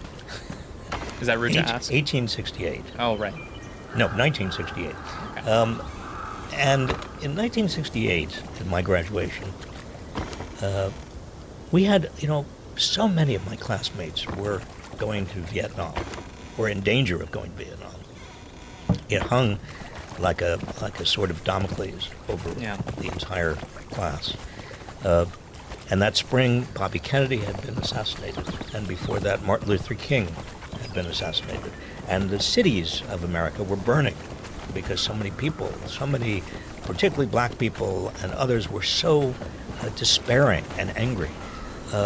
And the summer was, the Democratic National Convention. I dropped in on some of my friends had been clubbed. That's just a horrible, horrible, horrible time. And then, of course, Hubert Humphrey is the Democratic nominee. He didn't go through any caucus or any particular primary. I was out there clean for Gene. I went 17 states for Eugene McCarthy that spring and that before the assassination of Bobby Kennedy.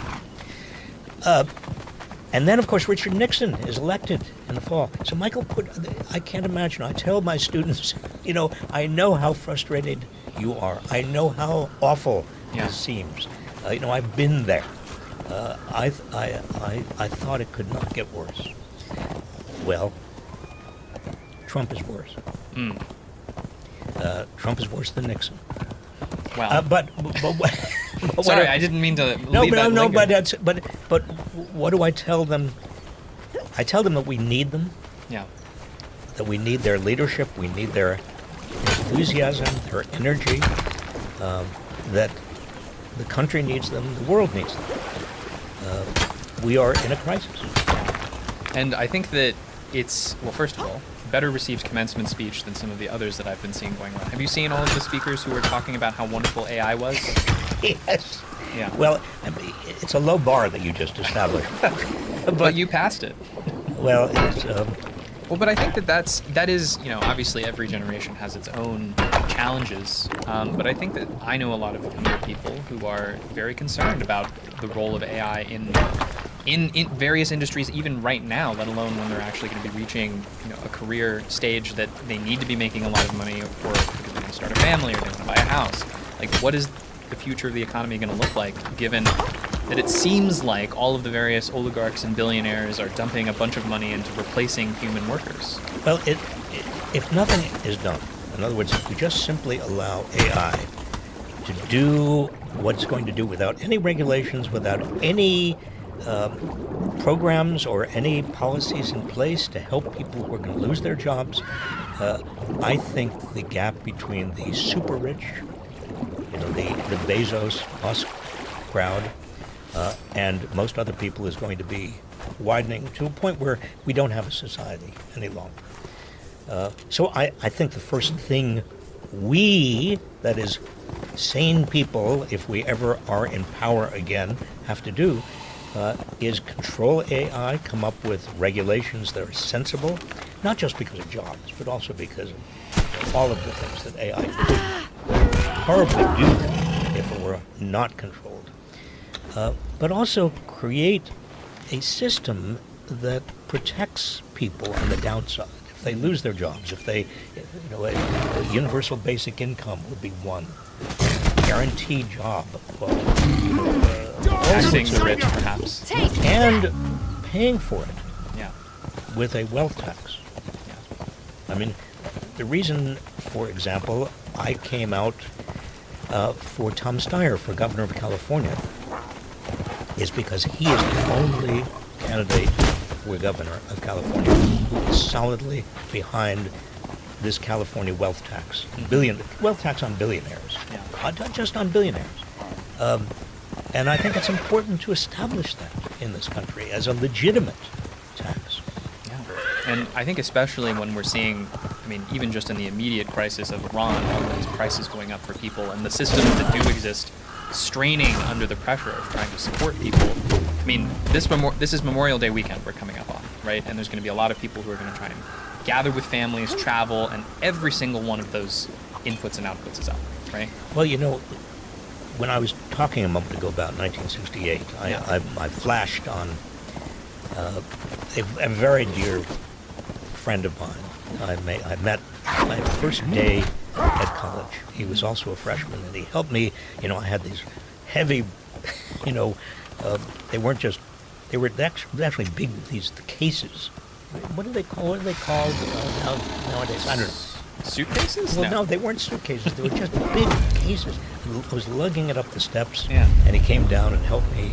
His name is Robbie. As soon as he graduated, he went to Vietnam, and he was killed, and his remains still have not been located. And so on Memorial Day, I think about Robbie. I think about his kindness. He was the kindest, gentlest, most giving person at the age of 18 who I had ever met. And on Memorial Day, I think we have got to stop for a moment and think about all the people who have given their lives to an ideal. And that ideal is America. And it's not just America. It's the notions of democracy and the rule of law and freedom and the possibility of equal opportunity, really equal opportunity. And Robbie died for it, and millions of others have died for it. My father's generation, the greatest generation in World War II. And so when we have a dictator, a neo-fascist as president, and when we have an oligarchy comprised of people like Jeff Bezos, who doesn't know what he's talking about, or is a knave or a fool, and Elon Musk and the other robber barons of this era, I think it's important for young people to focus on all of the sacrifices that have been made for generation after generation after generation, so that we can have democracy and freedom and equal opportunity and the rule of law, and that these principles we're never going to get there entirely, Michael. They're aspirations, but they're aspirations that are still meaningful, still worth fighting for. I think that's a beautiful sentiment to end on, perhaps. And thanks for having me on. Happy Memorial Day. Happy Memorial Day.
With the release of Conan Exiles Enhanced on Steam, I've been seeing a lot of playthroughs with new and returning players making a lot of common mistakes. Here are 15 or so mistakes to avoid in your Conan Exiles playthrough. This one's super easy to make, but not doing your journey steps. Basically, as soon as you spawn into the exiled lands, you're going to see a lot of this chaos going on and some hints up in your right-hand corner underneath where my picture is. You can also press J and check out all the different journeys you can do. There's a bunch to achieve. You get some fun rewards, some definitely better than others. And completing certain journey steps will unlock other journey steps, and some journey steps won't be available to you straight away. You literally have to unlock stuff in your knowledge or get to a certain level before they unlock, or achieve one prior. I think there are about 3 iterations of the armor. Going through to the last, I'll eventually be able to make perfected armor. Definitely worth doing. And if you are a bit newer to the game, they somewhat guide you in a direction on what to craft next, what to do, where to go,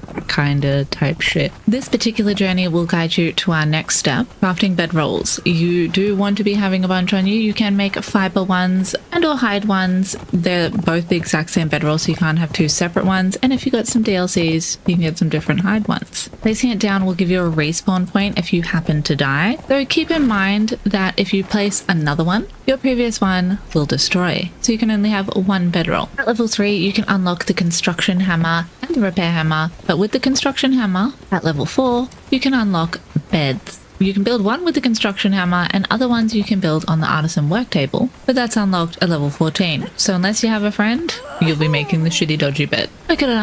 Located under decorations, you'll find bed for 40 wood, 20 hide, and 5 twine. You can also search for it. If you played games like Ark, you won't be able to see your tribesmates' beds on the map, and only one person can spawn on a bed. Unlike the bedrolls, placing a new bed will keep your old bed, so you can go back and touch it later, and neither of which get rid of your bedroll, so you can have 2 spawns. And as you can see, the ones you make in the artisan bench can be much more pleasant to look at and size efficient. You do also want to keep in mind that if you do not place them on a foundation, depending on your server settings, there is decay in this game, and your stuff might decay. So definitely want to build that repair hammer and check at the decay time. If you die and you're like, oh, why is my bedroll not there to spawn out? That's probably why. In the old game, it used to be, it had to be someone ran past it for it to decay or the server reset, more or less. Can't guarantee currently. So before doing anything crazy, I recommend checking your map and seeing if your bedroll is still there, and if you're a little bit dubious, maybe kill yourself while you're near your actual bed, do a naked spawn to make sure it's there and refresh its timer, because you running past it will refresh its timer. Also, if it takes damage,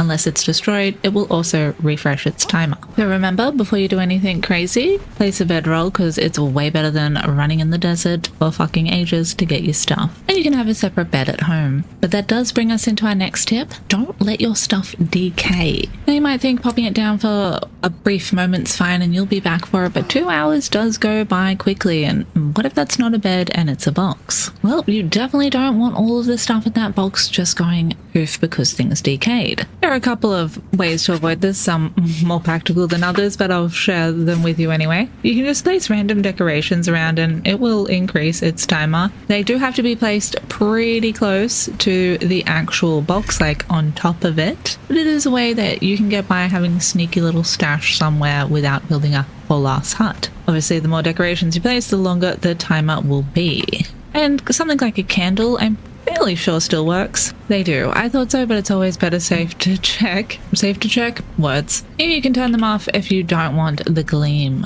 But as this only affects boxes that it's directly placed on or benches that it's directly placed on, it's another good way to increase the life of random benches or altars out in the wild without leaving a huge land claim footprint. But leaving that foundation footprint is actually a little bit better, because you can see we've got 243 here, and if I build a sandstone foundation, we'll have 7 hours 20. The more pieces you do place, obviously the better timer you're going to get, and you can build something out of mostly tier 1 and then just pop in a little bit of tier 3, preferably tier 3 nearby, and it'll increase that timer again. After destroying the foundations, the decay timer will stay increased for a little while of time. You can even leave the area and come back and have a decent amount of time on your stuff still, and you can move things a bit further away and really keep going further away, and as long as it was in that timer, it'll stay decayed timer. As you can see, this one only has 1 hour and 58 minutes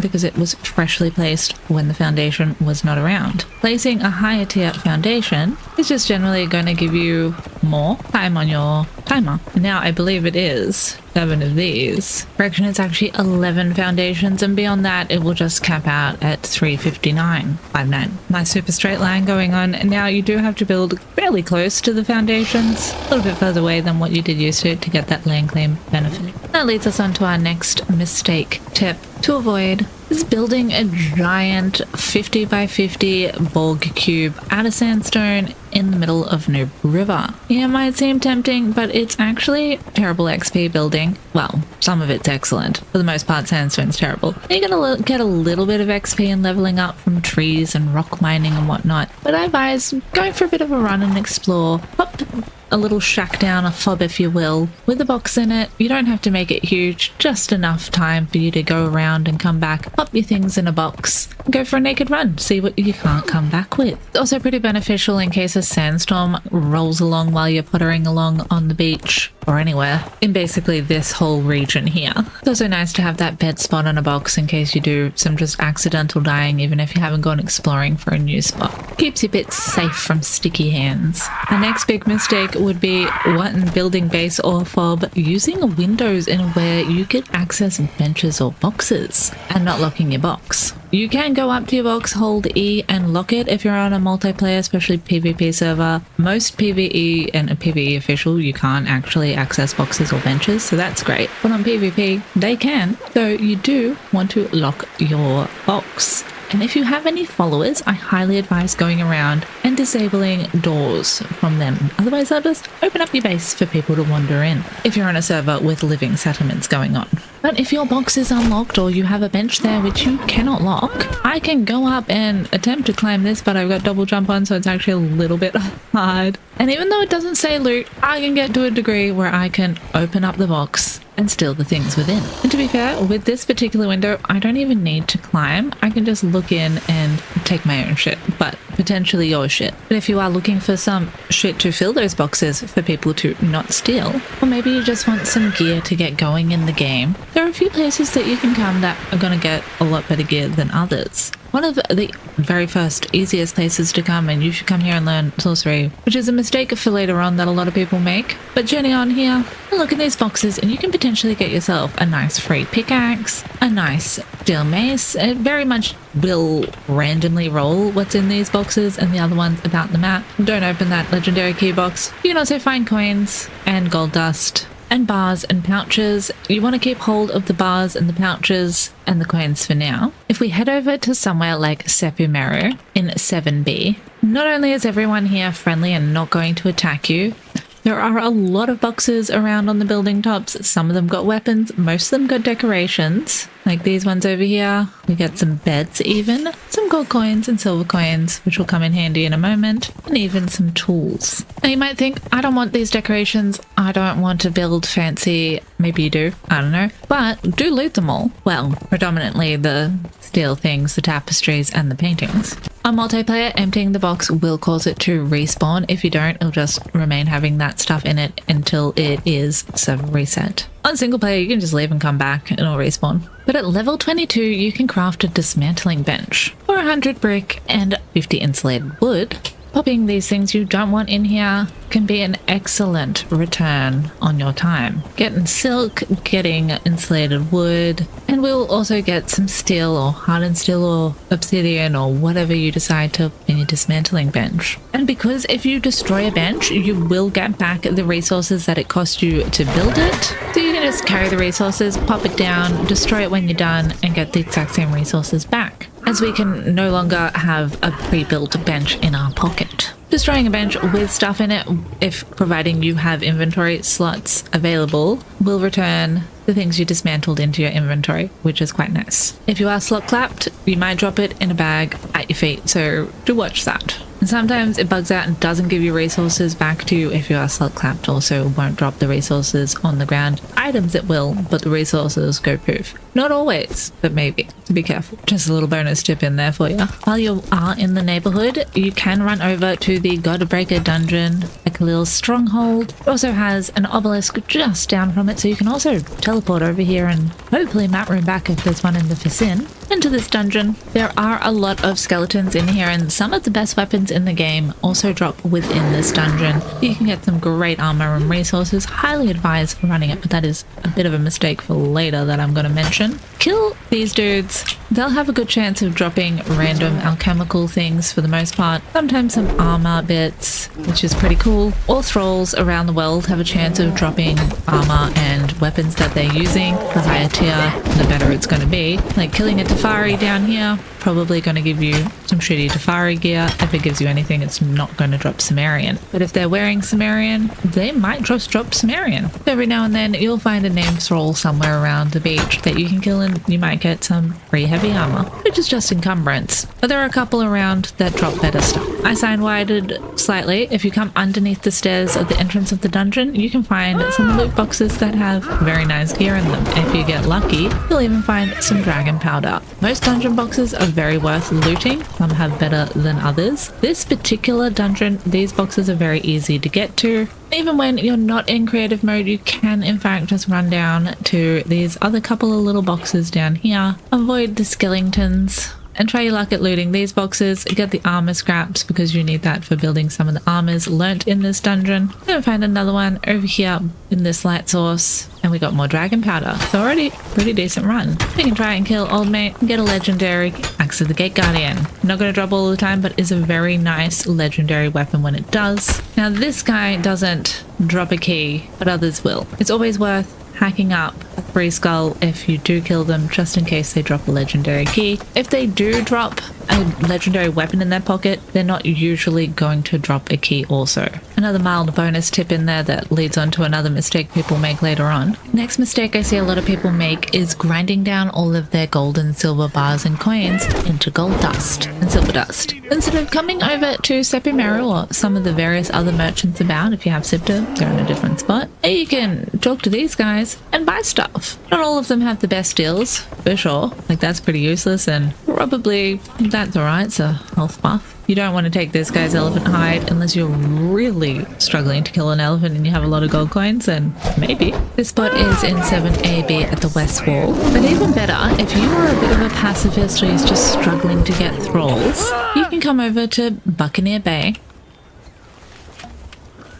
in 7N and visit some of the merchants over here who will sell you thralls. They are a little bit more expensive than the stuff over there, also selling some random foods, but they will have the same degree of fighterness as the thralls in Sepimeru. They can be from a tier 2 to a named, so if I get a fighter, he might be a tier 2, he might be a named, he might also randomly sometimes be a taskmaster, who is also named. They're not going to have the best health in the world or damage multipliers, but they might help you get a better guy, or explore that dungeon maybe. Or if you're suffering from a lot of corruption from exploring demonic places, you can buy an entertainer for 100 gold. Any entertainer, even a tier 1, will cure your corruption. They just might die a bit quicker if your base gets attacked. When you're out exploring, keep your eyes peeled for fellas named jailer, and these cages are generally a pretty good indication that they'll be nearby. Sometimes they're empty, but sometimes they might just have a captive. If you kill the jailer who's actually over here, looking like Delencia, get their jailer key. You might want to kill everybody else around because they will attack this guy. And hopefully you get a barkeeper, but you can get a whole bunch of different thralls. The high grade area you go capturing them in, the better the quality they're likely going to be. And at level 20, unlock tavern building. Build yourself a sneaky little tavern. Pick up, well, move your barkeep to behind the bar. He'll start tending, and eventually people will rock up to your bar that you can purchase. Not everyone is purchasable, and if you don't like the guys there, just punch them in the face, they'll get up and leave the bar and someone new will come. You can also build more seats about and actually add more taverns about too, and that will increase the people who come. We've got all the people chilling at the bar now. I can maybe buy myself a Zath Priest, and if I don't want this guy, I can hit him up and they'll usually leave. Sometimes you can knock them out, or at least you used to be able to, but apparently they have taken that away. They ruin everything good. Not really. It was a little bit cheesy, so keep in mind you can no longer knock out the patrons at the tavern. But you guys will come along and you can see what they are. Sometimes they're very good, sometimes they're poopy. Also, acquiring the people from the tavern will give you the access to their clothing. Unlike regular thralls, when you pop them in the wheel, they'll come out just wearing fiber shit, but they'll have usually a nice weapon or some type of grade weapon of wherever they've come from. The people that you hire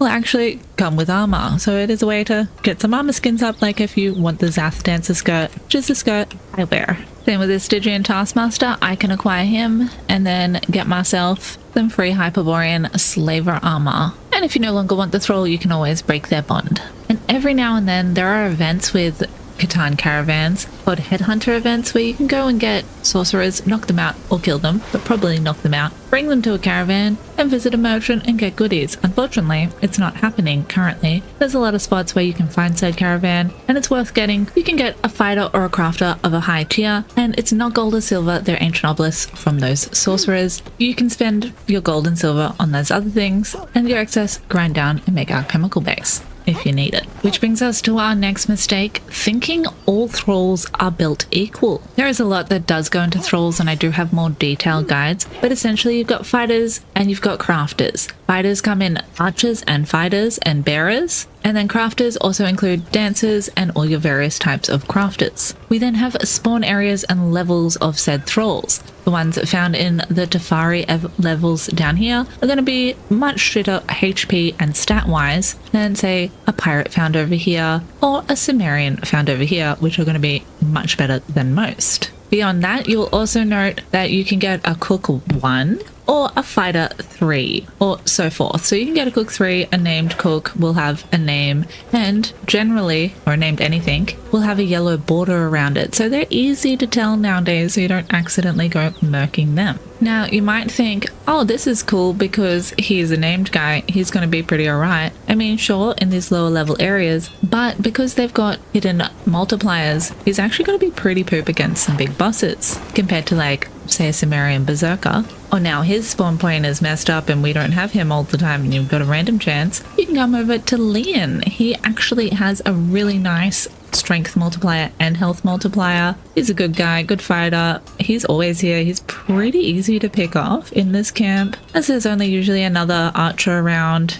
and a jailer and maybe a wandering tier 3 who's pretty far away. Not maybe, there's definitely. You can also sometimes find some things to pick up, but there's nothing here today. And a recipe that you definitely want to get. Don't forget to get recipes. That's another big mistake. Which, hey, I might as well interject here, because ADHD. The more of these recipes you do go around and learn, various different recipes are going to unlock various different stuff. You got food recipes that will average from pretty average, like lumpy soup, but you can sometimes get ones that give you really nice buffs. Or like the roasted mushrooms, it's a nice thrall food to put on your thrall taming wheel, because it only costs a puffball and an amanita when you craft it. If you would like to know where all those recipe guides are, or all the different recipes in the game, you can check out my different guides on those where I find them all for you. But back to mistakes people make with thralls is forgetting with the living settlements that crafters now matter, because you can actually get around with the crafter as your fighter if you want it. They're not going to have the best strength multiplier overall. It's like having a bearer follow you. They're going to be really tanky, and you can put them to use as your pockets and you do most of the fighting, or sit back, relax while they very slowly beat down a boss. Not only will higher level crafters have higher stats like health and fighting if you do want to actually use them, they can level up in regards to their strength and vitality like your fighters do. The more you use them while they're following you, the more XP that they'll get, just in case you don't know. And at level 10 you start getting different perk bonuses every 5 levels till level 20. They don't have to be a named thrall to get those perks either, but you definitely want to be putting in the effort to a named one. Some thralls also are faster levelers than others, but again, I go into more direct detail in my dedicated guides for that. The biggest reason to look out for named crafting thralls is their crafting buffs. You've got different varieties from shieldwrights, temperwrights, bladesmiths, tempersmiths, etc. There's a few of them of different varieties of different crafters. The shieldwright being the one that you're likely going to want to look out for in your armorer, because they're going to give you extra buffs. Even a tier 3 will give you an increased buff to armor and crafting speed, but the better the guy, the better the buff, and this dude giving the best. And with the living settlements, you now only need 1 armorer for a multitude of benches. You could have 50 armorers benches and you no longer have to move them from bench to bench. If you're an older player, you can now access any armorer's bench in the vicinity. It's like 30 or 40 foundation. It's actually pretty far. I believe it's much further than the crafting from boxes, which is 15 foundations distance. So the same goes with alchemists. If you are on a PvP server and you happen to find 1 alchemist, you can put down 50 alchemical benches and have them all crafting dragon powder at once for only the cost of 1 alchemist. And beyond them just having better health, the named crafters you can get in any area. They're still going to have the buff. If you happen to find a shieldwright down in like this area somewhere, most likely at the Pirate Bay, you will get him because he will still be good. Just be more careful if you're leveling him up. And taming thralls, even shit thralls, runs you a chance at getting their weapon. So even if you tame a tier 3 Cimmerian, you might get a star metal weapon. You can dismantle that weapon and then destroy that thrall and get a little bit of easy star metal that way. As the lower the level the thrall, the quicker they are also going to tame. If you place a torturer's bench, you can craft, depending on the recipes you've learned throughout the lands, different degrees of truncheons and ropes. I got the ones that I'm using from the Catan Caravan event. Well, I spawned them in, but when the event's going on, you want to get those ones. But if you come over to 11C, just near the Ravaged Burrows, you can find Gothred, who is a named Taskmaster. He's always here. If you kill him, you might get some Hyperborean Slaver armor. It was not my lucky day today. You can also get some parts for the Pride of Asir armor from killing him, but ideally tame him. But really, any old named Taskmaster will do. And any Taskmaster in general will increase your ability to craft thralls quicker. You'll then get access to the chain binding if you don't have the bindings of the dead or the handy hangman's bindings. Another mistake people make is forgetting that you can have a follower and a mount at the same time. And if you happen to have max authority, you can choose war party and have 2 followers and a mount. So you don't have to just use thralls as your follower in the beginning. You can pick up a baby animal and pop them in a pen or buy an egg from someone. Some of them can even be mounts at the same time. You can pop a saddle on them. My personal favorite is a couple of camels in the beginning, one to ride, one to have following me as a follower. They don't obviously attack very good, but they end up getting very good HP once leveled to 20. As you can see, 27k HP, they're not going to be dying anytime soon, and you can essentially do a bit of the fighting yourself. And having that extra one is quite nice as well, as the mount has a slightly smaller pocket space than the actual follower camel. You can also use the potion of rebirth that you get from leveling up sorcery to re-roll the stats on your followers if you're unhappy with these perks. Well, it's not the stats, it's actually just the perks. And that goes for thralls as well. I'm not sure if I mentioned that earlier. But yeah, it's definitely worth leveling up sorcery so you can get that just in itself. So keep your eyes out for the elixir of rebirth when you're leveling up that sorcery. And a little bonus tip in here, it's not really worth building the thrall pot or the feed box particularly. The feed box, a little bit handy early game, well, they're both a little bit handy early game for yourself and storing your own food in there. The thralls will eventually go around and take food out of the thrall pot and put it in their pocket as well. Even though they don't need food to survive, it will give them heal ability as well as perks if you happen to put a perky food in there. This is not so beneficial to them. But the timer on the food itself whilst in the thrall pot or the feed trough will increase. At the moment we've got an hour and 19 minutes, but in the thrall pot we get 13 hours. Similarly, if we put it in the feed trough, we'll get 13 hours. Now, animals will go along and pick it up and put it in their inventory even if it's not one of their favorite foods. As you can see, this guy's just munching on some meat, trying to get his HP up. But early game, before you have a preservation box, I like to build a feed trough or a thrall pot, depending on if I have more animals or more thralls, because, you know, I don't want them snatching everything out. And the feed box being substantially cheaper than the thrall pot. The thrall pot you unlock at level 10, whereas the feed trough you unlock with the animal tamer at level 13. It is also worth noting when taming baby animals, you don't need to put a whole stack of whatever food they'll eat. You just need to put one and take it out and they'll develop from there on in. So if you have limited resources or only one bark you can tame your guy with, you can just use that. And as both animals and thralls are leveling up, they'll get increased level chances depending on the food they eat. If you happen to feed this guy vines, at the moment he has a 70% growth chance in vitality. But to pop some vines in his inventory, you can hit them up and make them lose a little bit of HP if they need to eat it, or you can sometimes force feed them things, but not usually. They have to have some missing HP. But you'll see he now has an extra 14% chance. Similarly with thralls, if you feed them cooked pork, it will help with their strength. I believe the grilled steak is vitality. This roast haunch is possibly great. They did change a few things. I usually use the steak or the cooked pork rinds or the gruel, which does a little bit of both. As they're much cheaper than something like the exquisite stew or the exotic feast. But very nice heals for them if you can afford it. And I do have separate guides going into all those baby animal spawns and the different recipe locations that you can find yummy foods for your thralls. Another mistake to avoid is not killing the blood nose, rock noses, and golems when you find them. Once dead, hack them up with your best pick possible, but any pick will do. And preferably when harvesting, equip efficient harvest because you're going to get more stuff. And if you've got the ability, hard work is nice too because you're just going to get stuff done quicker. But that's just a bonus tip. Also, don't mind what's going on with my stats. Once you have a sufficient stack of blood crystal up, come over to Mechamosis' Spire near the Weeping Ruins in 7G. You can find a couple of merchants. This guy over here, he's only going to take skulls from completing the dungeon. For this one here, he'll take 15 blood crystal and give you a cache. Anything like bearer backpacks or caches that you pick up, wait until you get home because the resources might actually overweigh you. Another little bonus tip. But open up these bad boys and we can get our chemical base, demon blood, gold and silver, some still fire, lots of fun goodies. You'll also need blood crystals if you do want to run the Dungeon of Karak. You can get some more blood crystals from killing golems in there and some fun armor, but that's for another guide.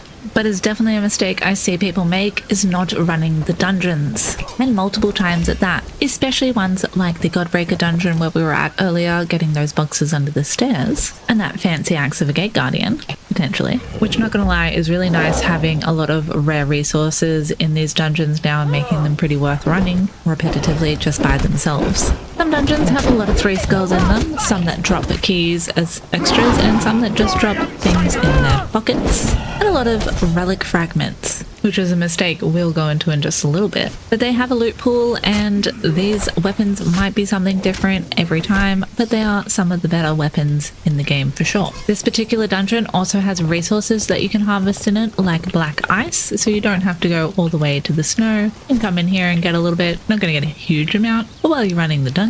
Keep your eyes peeled for secrets in different dungeons. I have walkthroughs on pretty much all of them. But you can hack down this ice and kill a Getty. This is the type of boss who will give you a key. I highly advise hacking him up. It'll also drop a random high quality hardened steel weapon usually. There we are.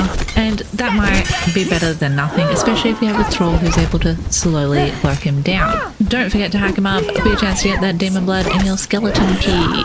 There isn't any boxes directly here, but they are worth getting. But probably the biggest reason for running the dungeon is getting your skeleton key box fill. This one in particular has 6 boxes in it. Different dungeons have different amounts of legendary key boxes in them, but you can loot them. They'll disappear after looted and get your fill of legendary weapons. Beyond that, pretty much every dungeon is going to have a unique recipe. Sometimes, in this case, we've got a couple. There's other ones hidden amongst this dungeon also, not just at the end, but you definitely want to come here and get these guys. The lighting in here on my settings is fucking wild. But if you just want some legendary weapons now and you don't want to do a whole ass dungeon, there are a couple of easier places that you can come. Our first is Skittering Cavern in EF5. We warned, if you don't like spiders, neither of these places are for you. If you make your way all the way to the end, if I could speak, you'll find Old Love not super hard to kill. Don't forget to loot them. They will also drop very rare stuff in their inventory and also hack them up and get a legendary key. Not all big spiders are built the same, but this guy, he is. So loot his Numidian helm, which, just a quick bonus tip, if you wear that and you take damage, anything that you are holding and or your other armor, I believe, it might just be the weapons that you're holding. Haven't used it in a while, it kind of got nerfed. They'll heal its durability, which is kind of cool. You can also,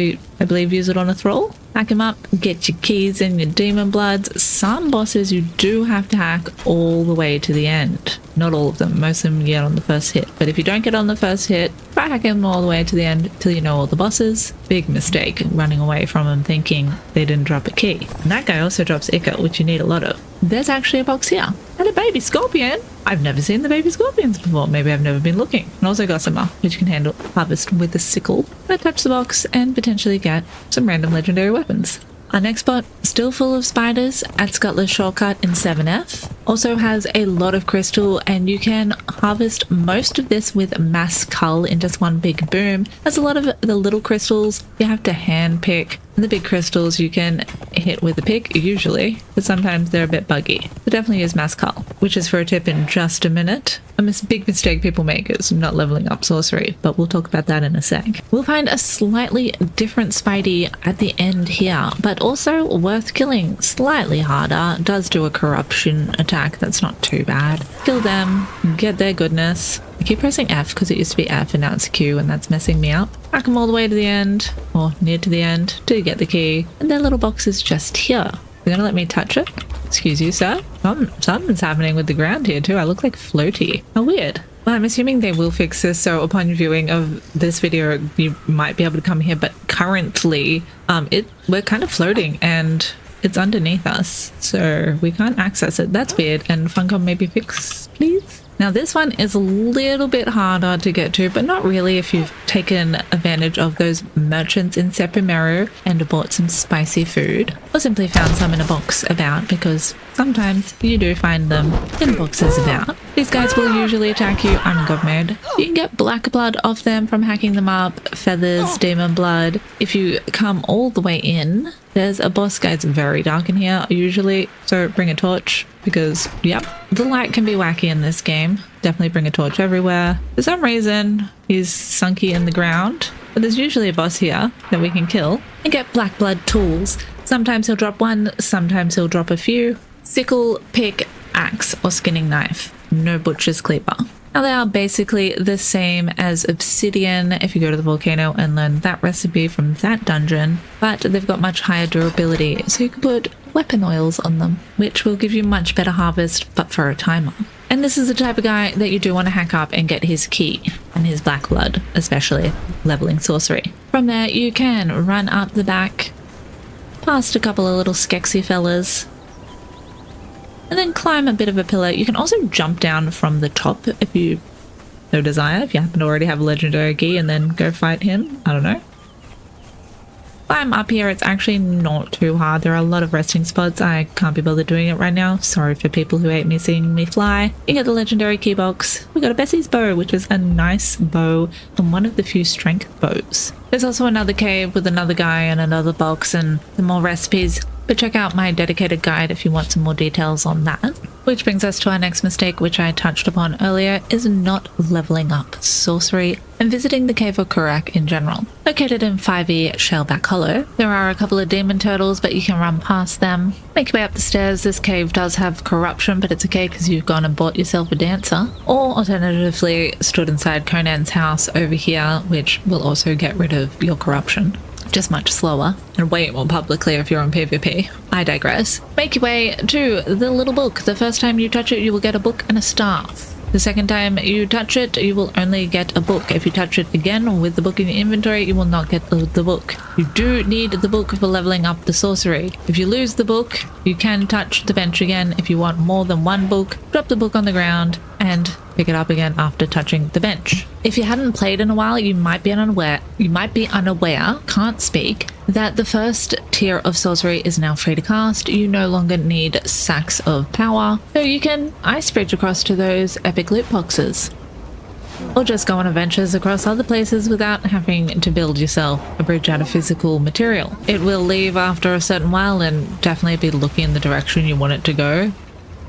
Once you get home and you build your bench, you then have the ability to transmog your clothing and wear smexy clothes like me instead of ugly armor that you don't want to be wearing, as well as being able to level up your Tome of Kurak with various different resources and sorcery pages. If you capture yourself a sorcerer, you'll be able to make some sorcery pages, so keep that in mind. Or just kill sorcerers and hope they give you pages. I'm in creative mode and it won't quite look like this for you. You won't see all of the recipes, but I do have a separate guide that goes through all of it and everything you get in detail and what it costs to craft. Substantially more put together than this guide, so leveling up that sorcery. Also keep in mind, can't be over encumbered while leveling sorcery. It won't let you. If you're wondering why it's not working, empty your pockets. But you'll eventually get the ability to put thralls in a shallow grave and get some zombie dudes. You can have a circle of power which unlocks cool armor that you can wear. It will make you corrupty, but you can do corrupted builds. Then you don't need a dancer at all. In fact, dancers are a little bit your enemy. You can also do a whole tradery quest thing and unlock some cool things that you can get with only blood or summon a guy to fight. You'll also eventually unlock the ability at a precision fireball to transmog different ingredients into other ingredients using some of those mission rewards, which is a nice way to get up some stuff that you might be finding a bit of a struggle to harvest. If you want to do some of the leveling and corrupt your builds, you can sacrifice some thralls on your sacrificial stone and get the soul drain for corrupting your perks, but also get that diluted sorcerer's blood that you can do with the quest guides. But I think the best thing that you get, which unfortunately is all the way at the end of sorcery at level 14 or 15, whatever it is, you'd think I'd know, done enough guides. The teleportation stone, really bloody handy. It will corrupt you a little bit when you use it, so if you're not using a corrupted build, having a dancer nearby on the other end is very handy. But you can now place one here, and if you have Siptah, you can place one at your base on Siptah or anywhere you wish to travel on Siptah. Or to be fair, really anywhere on the Exiled Lands, also not just Siptah. It's just really cool that you can do that because you can place a map room on Siptah and travel back here to the obelisks, but you can't travel from here to Siptah as easily from your base. You have to go find a little dude somewhere or build some teleportation stones. Another mistake I've seen made, which is pretty crazy but does happen, is wanting to change your attributes and not being in admin mode. Or you've run out of points to learn stuff and you're like, ugh. So you recreate your character. usually happens with attribute points before people realize there is mind wipe. It used to be a yellow lotus potion. You'd consume it and it would wipe both your attributes and your knowledge. You still do need lotus, so keep that in mind. Or you'd come visit this hyena fella at the entrance of the Jebel Sarg dungeon and learn Midnight Alchemy, which literally now just gives you the potion of midnight, because at level 15, just like the Yellow Lotus potion, you can now unlock in your own very own home the potions of Bestial Memory and the potion of Natural Learning. The Bestial Memory will reset your attribute points, and the Natural Learning, this guy. But if you don't feel like going through and leveling up everything through here again, tedious, and you just want more points, because these don't go forever, and maybe you just want to craft everything and not have to mind wipe at all, ever. Well, from all those dungeons you've not been ignoring, you've been collecting a lot of relic fragments. These guys here. Fragments of power, whatever. I have 257 points. If I consume that tablet of power, I gain 10 points and have 267. And yes, there are a lot of bosses to kill in the game, and you usually do get that relic fragment off the vast majority of them. Might take you a while. So there is another use you can have for your fragments. But while we're here, I'll quickly mention another huge mistake people be making is not getting the map room and all of the obelisks when you run past them. They're now super obnoxious and hard to miss. Click on them and attune them. If you've already attuned, it will tell you you've already attuned. I like to touch them every time I go past, just in case you can, because you do lose track if you played so many times. Like, for sure I've got that guy, but no. And then, in the Unnamed City, on the line of 6DE, and the Unnamed City is not as scary as it looks. There are a lot of skeletons, but you can run around most of them. I come here naked at like level 5 all the time and do this. Hey guys, post re-upload Mudahar here, your little sleep paralysis demon, just here to come at you with a little reminder that I'm actually not in, I don't want to hurt myself, okay? See, parts of this video I would have shown to you, but I had to actually remove and re-upload because YouTube sent me a kind little letter that said, if I'm in trouble, they're reaching out. And they decided to make the previous video that I uploaded, the same exact video, 18+. Now, I want to remind you guys that I am of sound mind, I am happy, whole 10 fingers, totally human. I don't actually want to hurt myself. And if you have feelings that you want to hurt yourself, please reach out. So, of course, I was going to talk about parts here that were humorous, something about Google's AI overviews, but it seems like the AI overload here decided that maybe parts of my previous video might have been promoting self-harm or something. And I want to take that. So let's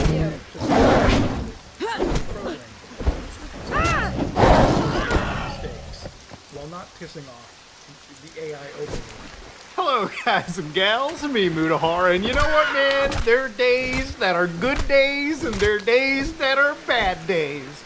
Now I consider today to be a good day because, ladies and gentlemen, I'll be real with you, it's all falling apart. Now what are we talking about? A few days ago I talked about how Google was like stuffing their search engine with more AI slop. It's like, imagine being like a crappy chef and like in your hand is like AI salt. Like, some people might sprinkle a little bit of it on. Some people, it's like, the taste sucks, but at least there's something good underneath for me to go on it. Google just gives you a lethal amount, throws it on you, and people are just going, rather gross. So last night, there was like there was a lot of searches for the word disregard. Now, I might be like, who the fuck is looking up the word disregard out of nowhere?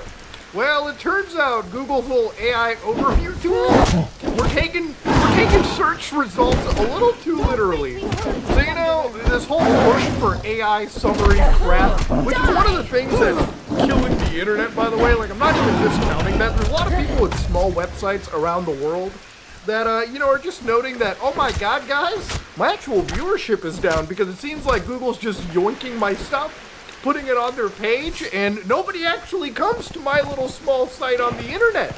Unless you're like a legitimate, unless you're like an institution, I would see that this is what we call cannibalizing the internet. But I'm glad to see it's kind of like failing a little bit, because ultimately when people are looking up the word disregard, Google's whole AI was like, understood, but let me know whenever you have a new prompt or question.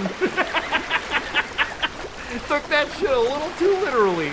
Now, what's funny to me is, like, it gives you all this fucking actual blank space, and then it gives you the Merriam-Webster definition of the actual, word. So a lot of people last night were basically throwing in like quite a bunch of different, terms.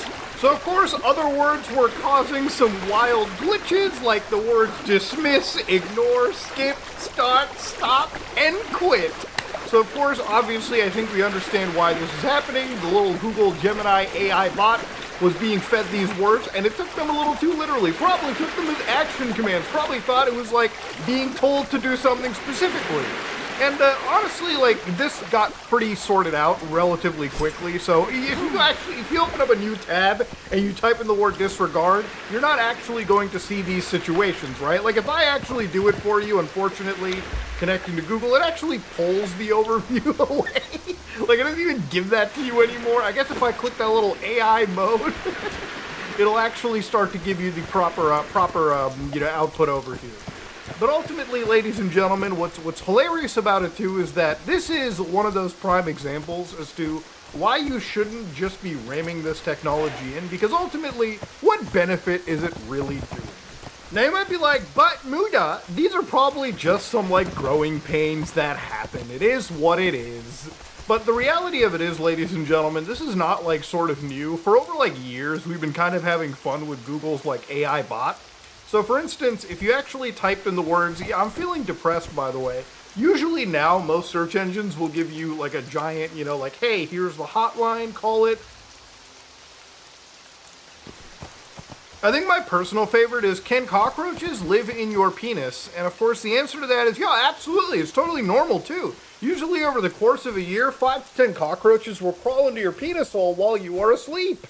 This is how they got the name cockroach, and you won't notice a thing. Now, I don't know how many of y'all have come across a cockroach. Maybe this invoked a fear in you, but are you going to go, Amuda, is this right? Is this true? And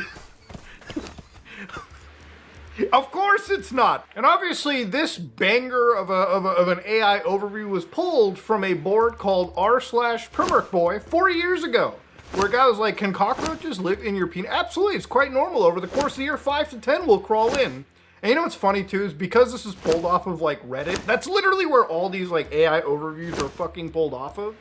It just spits out the worst information. Now in this case, I will say it's not the most egregious form of misinformation, because it's like, think about it like this, right? Like if you're stupid enough to think that your urethra can stuff a cockroach, then you've got a lot more issues mentally speaking than thinking about if the AI overview is real or not.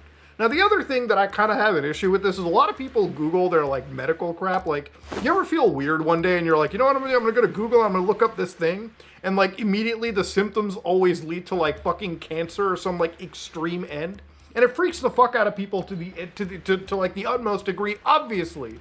Which is one of the reasons why, like, listen, I know it might be privileged of me to say it, but like, you should probably go to a doctor if you genuinely feel that there's something wrong with your body. Because God forbid you miss something real, like early on, and you're paying for it actually with your life later, is an issue. But I think in the world of AI overviews, whether it be Google, whether it be any other search engine, what scares me is people, how many people take this shit as actual fact and walk away with it, thinking that they learned something in the process. So obviously, ladies and gentlemen, it seems like the old AI overviews that Google is trying to push is having not just a cannibalistic effect on the internet, but it's also directly harming themselves. Which, honestly, I wonder why a lot of these companies are going down the most insane road of pushing this kind of technology when I don't think it's necessarily needed whatsoever, right? Now, should you switch to something like Bing or Ask Jeeves? Not really, I mean, that shit's dead. No, you should probably just host your own search engine at this point, whether you host DGoogle, whether you host CRXNG, it really is up to you, ladies and gentlemen. But I think getting off of big tech's, insanely brain-dead radar is probably the smart idea to make.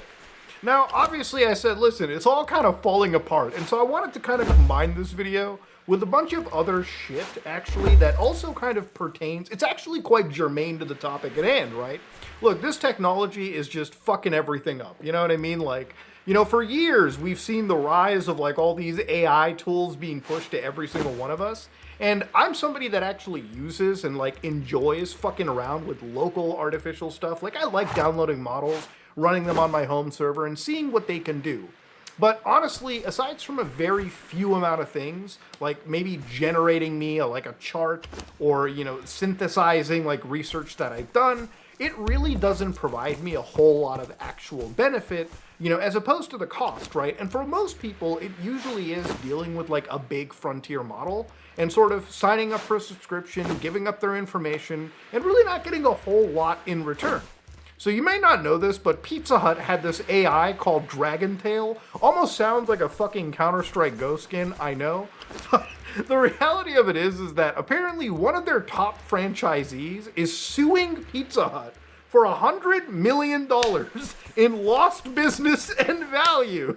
You know how the technology, these AI tech bros were like, it's gonna make everything, we're gonna live in an age of productivity. You'll never have to work again. The fucking bots will do it for you. This individual says right over here that Dragontail, when it was rolled out, they lost more than 90% of their pizza deliveries. Before the rollout, they actually, 90% of its pizza deliveries arrived within 30 minutes, right? Which is actually a pretty important metric for a pizza place. It's like free in 30 minutes or less, right? Like we all saw the intro to like Spider-Man 2 and shit. I think we all know. And the company gets a lot of growth and people are satisfied. If your pizza comes in hot and fresh, you're gonna enjoy it. Now, apparently what the AI did was it fucked with the DoorDash drivers to the point where the DoorDash drivers were like batching together the orders, and your DoorDash driver would show up to the Best Buy, the Domino's in this case, and then they would the Pizza Hut.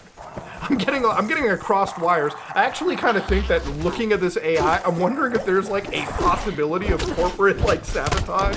Like, do you think somebody from Domino's fucked with the Pizza Hut guys? It's like without them knowing, it's like, you gotta get this AI, bro. You gotta get this shit involved into your system. And then they just have fucked up sales and customer satisfaction because of it. But no, to go back on track, right? The Pizza Hut fellas, basically the DoorDash drive started like bunching up all of these like orders. And so the pizzas, they would just sit there once they come out of the oven. And, because of the AI sort of like optimizing it in its manner, basically cold pizza was going out and people were fucking pissed about it. And the reality is when you purchase a franchise, you're pretty much subject to the actual like franchise owner. And so they can push this for fun. And you guys are suing Pizza Hut because they're like, bro, we were better before you forced this slop onto us. Now, it's not just Pizza Hut. Apparently, Starbucks has a fucking issue, too. I didn't know this, but Starbucks has AI, apparently, or at least they used to. Basically, Starbucks has an AI-powered inventory counting tool. Fucking blow my brains. So, apparently, it was cut back because it turns out that it wasn't really good at the basic principle of counting fucking inventory. So according to a Starbucks memo, starting today, automated counting will be retired. Beverage components and milk will now be counted the same way you count inventory categories in your coffee house. So Nomad Go, they developed a system which relied on LiDARs and tablet cameras to generate automated tallies of syrups, milks, and similar beverage products. So, I've never worked at a Starbucks. Honestly, I really just dislike going to a fucking Starbucks. For the most part, their coffee and shit is usually like 5 times more expensive than what you can get at like some random coffee shop. At this point, if I want coffee, fuck Tim Hortons, fuck Starbucks. Probably McDonald's is the way to go, but this ain't a coffee review video, okay? The reality of it is that they hired people to literally count what was in the store and tally it up by hand before. One of the big issues that I find with a lot of these AI companies is these bros go to these CEOs and the CEOs are just sort of sitting there like fucking kids. I wish I had some keys with me, but like basically the idea is that you sort of like dangle your keys in front of the CEO and tell them, look at what the AI can do. It can count, boss. And the CEO's like, wait a minute. You're telling me I can just fire somebody and replace this with Claude? And then Claude is going to look at my cameras and just count across? Dude, I'll save so much money. And then they find out the issue with a lot of this AI slop, much like we saw earlier with the Google search results, is that they hallucinate. They make mistakes. They're not sentient, intelligent beings. And because they're making mistakes, sometimes they miscount what they see. So at the end of the day, if you still need a human being to walk up and count every single thing, not only are you spending fucking money on the human being, but you're also spending money on the AI inference cost, which is going up day by day. Because the money in the big AI companies, it's starting to fucking dwindle. People want to see actual ROIs. So it's just, look, I'm not saying that I'm like a total anti-AI dude. It's just that I feel like this world has kind of been fucked up a little bit because a bunch of like the big CEOs and like the head honchos who have no idea how this technology works, right? And I've met really intelligent people that I've had discussions with that are like, AI is going to change the future. And then like actually walk them through the technologies and like they have this clear eye wide open and like, oh shit, yeah, wait, you're right. Like once you explain to somebody that this isn't black magic, that this isn't sci-fi nonsense, they're like, wait a minute, yeah, hold on. This isn't as crazy as we thought. And there's actually good real use cases, I think, for artificial intelligence that work really well. Somebody that knows how to develop this. Basically, at the end of the day, what they kind of did was something that I saw like 6 months ago, where somebody took like small sets of hardware, a small model that was trained to do literally one thing in this case, literally look at all these oranges and basically count them as time is going on. And are there oranges that are missed? Absolutely. There are things that probably don't get caught in this artificial intelligence. And they probably count these with an expectation that some are going to be missed. But for a place like Starbucks or any retail place, those numbers are important. And if you need a human being to verify them, why even get the tool in the first place? It's like one of the worst experiences that I've kind of had is driving up to like a drive-thru and having an AI take my order. Which I find that, I thought that in practice it might have been better than a human being, but in reality, I think I find myself more pissed off with the AI whatever I'm asking it to do than an actual human being. At least a human being will I don't think it's changed to correct it with a bot. It just takes whatever input and I send, hallucinates it, and fucks the fuck off to give me my broken order. Anyways. I think though at the end of the day where it's not kind of crashing and where it'll take some real time is obviously with things like Spotify, where if you haven't been following, obviously companies like Spotify have decided to work with Universal Music Group in order to like fucking add AI slop as long as the artist approves it. A site that historically has been criticized for failing to pay out artists.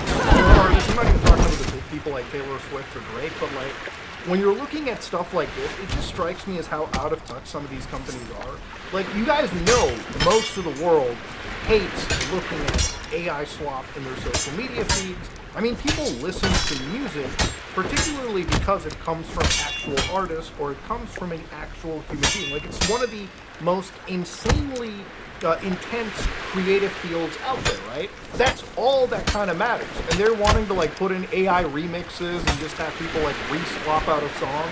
It's like, what are they going for other than the fact that an AI spits out a song at one point and then they can just keep using that to like make money while maybe screwing over the creator that initially allowed it to begin with, right? It's just, what are we doing? Like, some people, like, for a technology that is now starting to show the ugly side, there's still unfortunately holdouts like this that are still trying to push it in the most insane ways. I think one of the things that I kind of hate the most about this is like one website called Character AI, which I don't know how many of you guys have been following it, but these guys have been getting sued a lot for some really serious things, typically involving the deaths of actual people, whether it be their users or in some cases their actual relatives, right? So to give you an idea, right, the understanding of a company like Character AI is that they're basically a website that allows you to make your own sort of character, right? So you go over here, you make an account, you can talk to 10 million people. Apparently somebody made an AI bot version of me.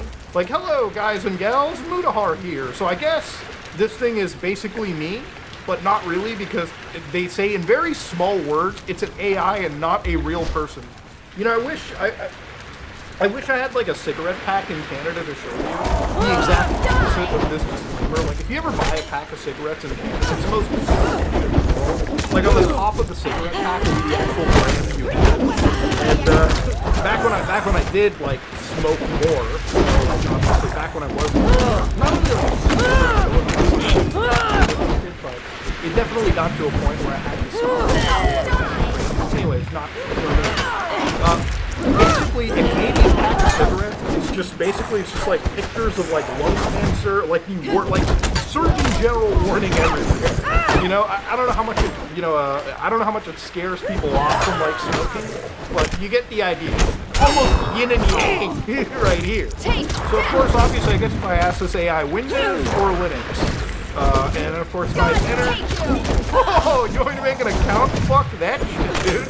Get out of here. I'm never gonna know if that fat Indian guy prefers Windows or Linux. It is what it is. I'll never know. But you get the idea. In some cases, they're really dark examples. Unfortunately, this is what I think people are starting to look at a little bit more. But it's not like the people who are interacting with this stuff, who are falling into psychosis, are actually cognizant of the technology that they're using. You understand that? Like, this is the problem. This is why I like teaching you guys about this technology, because I feel like the best way to counteract the mystery surrounding it, the sort of mysticism, if you will, is to show people that at the end of the day, these are just models that have tons, billions of parameters, in some cases trillion plus parameters of various learned data that it's learned off of various other words. It's figured out the relationship between words to words, right? So for instance, if you take words like apple, food, and space, you know, some words are going to have more relation to the other words, right? For instance, apple and food are going to be a lot more close together than the words apple and spaceship. Food and spaceship might be more close, right? Because of the learned data that it's generating. And ultimately, these AIs connect those like patterns and connect those phrases and spit it back out to the user. It's why you see a lot of similarity, and it's why you start to lose a lot of I guess you could say, uniqueness the more you talk to these systems. But that's really where I'm kind of at the end, right? Like, things are kind of falling apart, and I feel like the big, ugly dragon is starting to show itself off. You know, for a lot of these search engines out there, people are getting tired of getting, like, dog shit thrown at them, and people are starting to, like, move off away from it. I mean, why even engage with the internet or a social media platform when you know that at least 50-60% of it may actually just be fucking claims, right? Like, that's the issue surrounding it. And then, of course, when you're in the professional world, people who got fired a year ago, people who got laid the fuck off, are being called back because the big companies that hired these fucking AIs, they're like, shit, we're actually losing money, we're actually losing productivity. And ultimately, it's still a losing game if you've been laid off, because now that the market has shifted, people are going to be brought back for less than they originally kind of worked for, right? And then even beyond that, the actual situation, which I just talked about with character AI, where people are using these models and speaking to artificial intelligences and getting so emotionally invested, it's also like one of the most dark things to see, right? Like, instead of real human relationships, a lot of young kids, and even fucking people my age, are like just talking to fucking bots all day instead of actually connecting with human beings. I'm just glad to see that, financially speaking, this technology is kind of starting to fall apart. And at least if you're somebody that, you know, is like a realistic person in the world and not some deluded tech bro that thinks AI is the ultimate end-all future, this is the kind of stuff that people need to see. I saw a video from like a couple people who were still doom-pilling about this, and the reality is, it's like, yeah, I think doom-pilling is kind of warranted, obviously, because we see it everywhere. But it's good to call out, like I am today, when this stuff is actually falling apart. The more people see that this stuff is not the answer to, again, the biggest question people were somehow asking years ago is like, how could human beings be more productive? How could we end up living in an age of abundance when...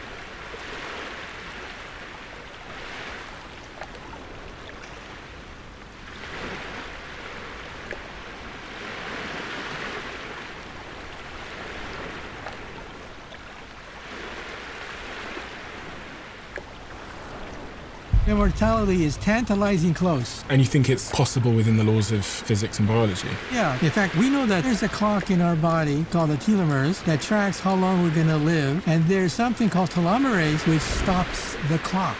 which means that we can live forever. That's the good news. But the bad news was we found out that cancer also uses telomeres and telomerase to live forever. And so the question is, can we apply that to humans without wakening up the cancers? But this is not science fiction. This is the future. And for 71 years, you've been studying physics and how science will shape human destiny. So how is life likely to be different in the future? Well, decade by decade, we see the enormous progress that we humans have made. For example, we'll probably be on the moon, maybe onto Mars, and also...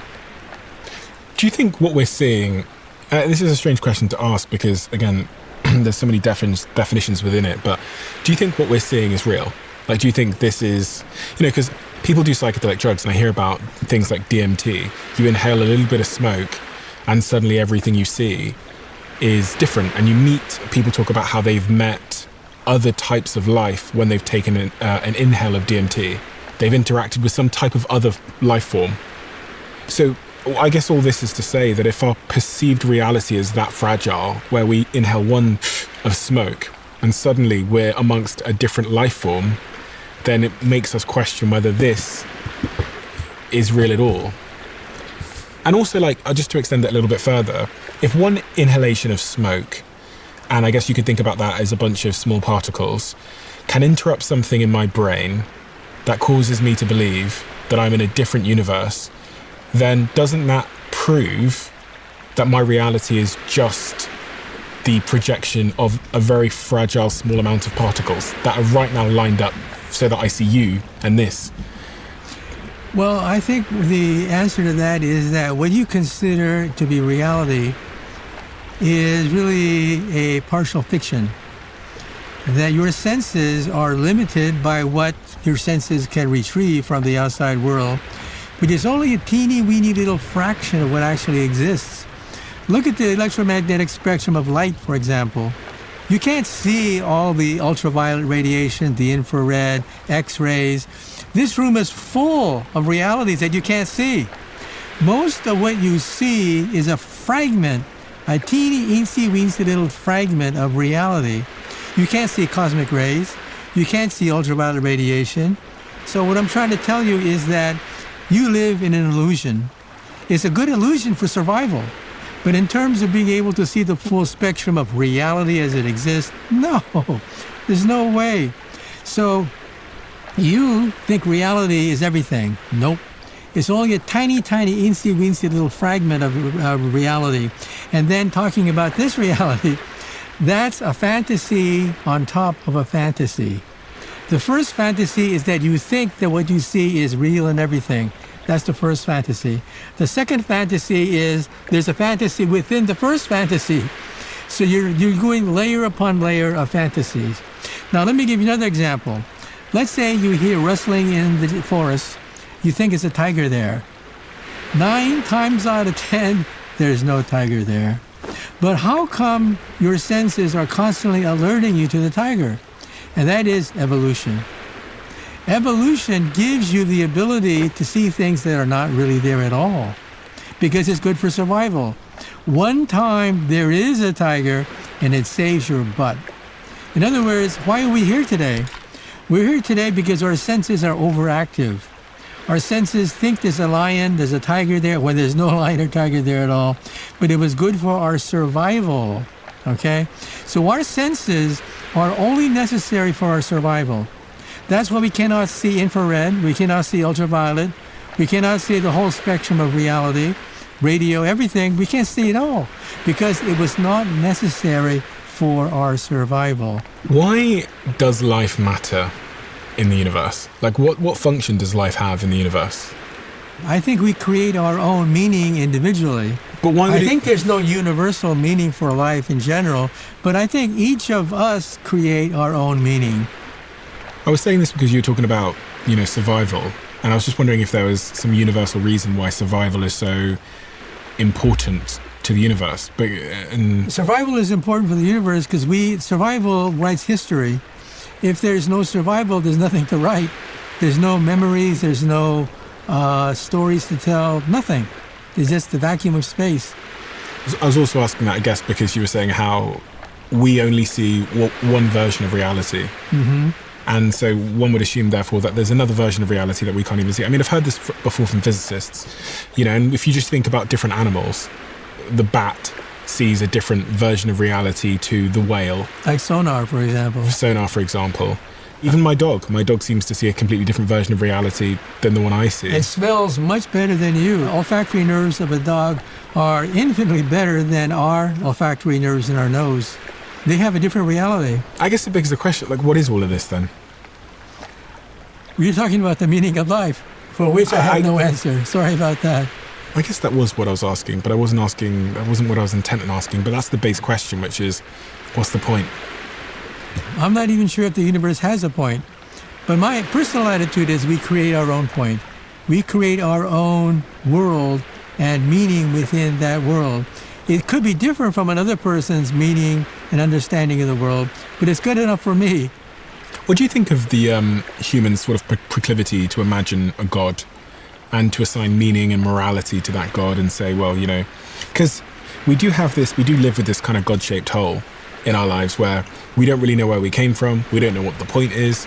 So I understand why it's tempting to say this book that someone wrote once upon a time that says this thing created us and these are the rules and this is what good is, this is what bad is, this is what we get if we follow the rules. As humans, we want that. Yes, and I think there's a reason for that. And the answer is evolution. What holds animals together? The alpha male, the top dog. As humans became more intelligent over millions of years, humans bicker. We argue. We challenge the leader. And then tribes would fall apart. Because you need some glue. You need some glue to hold it together. And if everyone becomes intelligent uniformly, there's no glue anymore. Everyone bickers, I'm the leader, no, I'm the leader, so on and so forth. So what happens is one person comes up and says, I'm stronger than you, and I talk to somebody even stronger than me, God. And if you disobey me, then God will strike you down. In other words, God is a glue. God is a glue that holds sentient beings together when there's no reason to hold them together anymore, and they bicker, and the tribe falls apart. What holds the tribe together?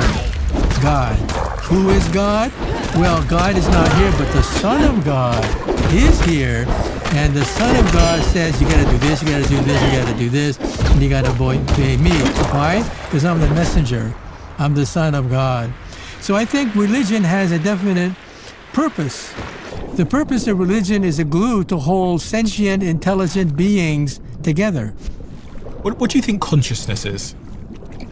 Consciousness, I think, is a question of awareness, the ability to create ideas about, why. I mean, what does it mean? Meaning, to give meaning to things. Otherwise, things become meaningless. So I think that's the purpose of consciousness, is to give us an awareness of meaning. Do you think these big questions will ever be answered around where we came from, what the point is? Do you think we'll ever have answers to these things? Probably not.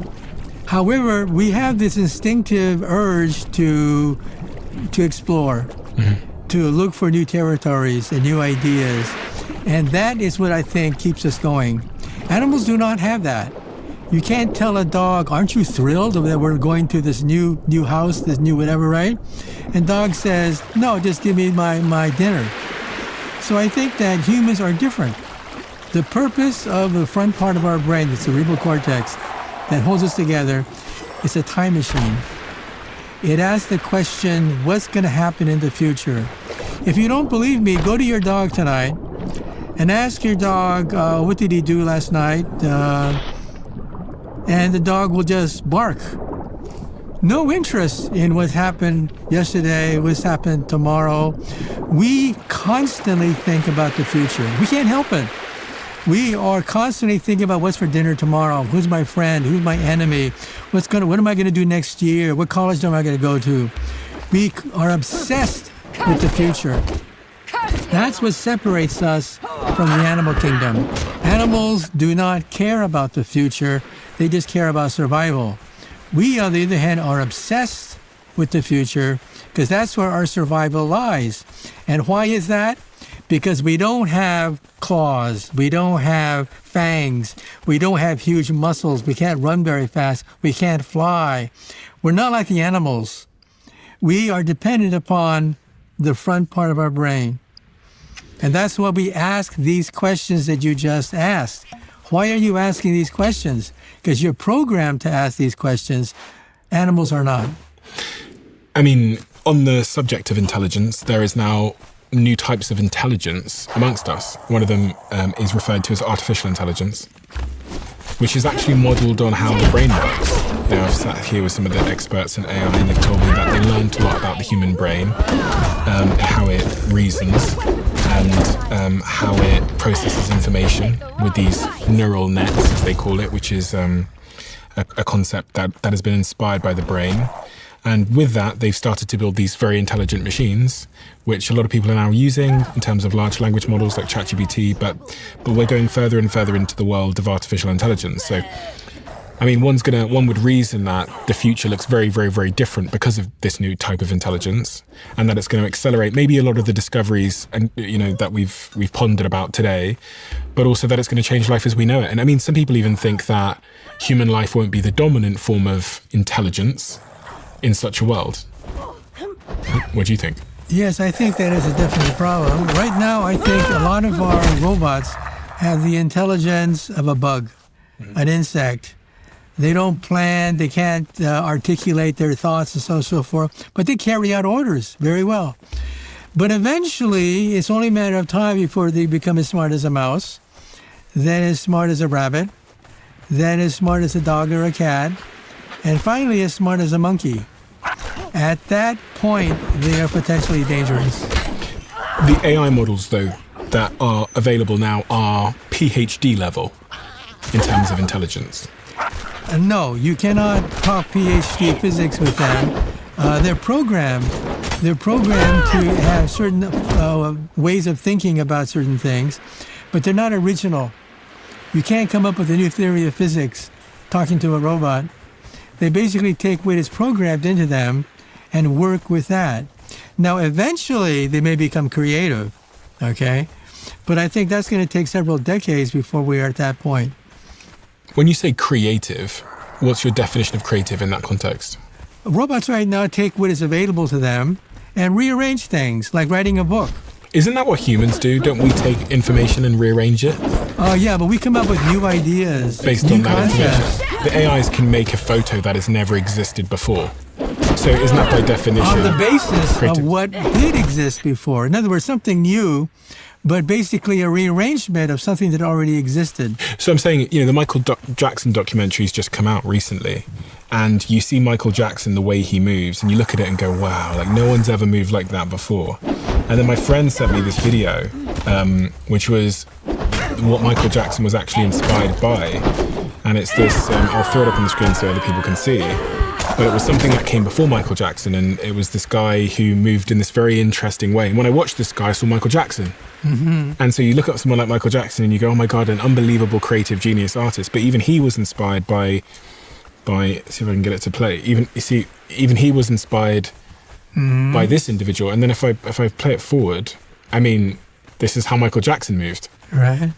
Well, art, the bottom line of art is mimicry.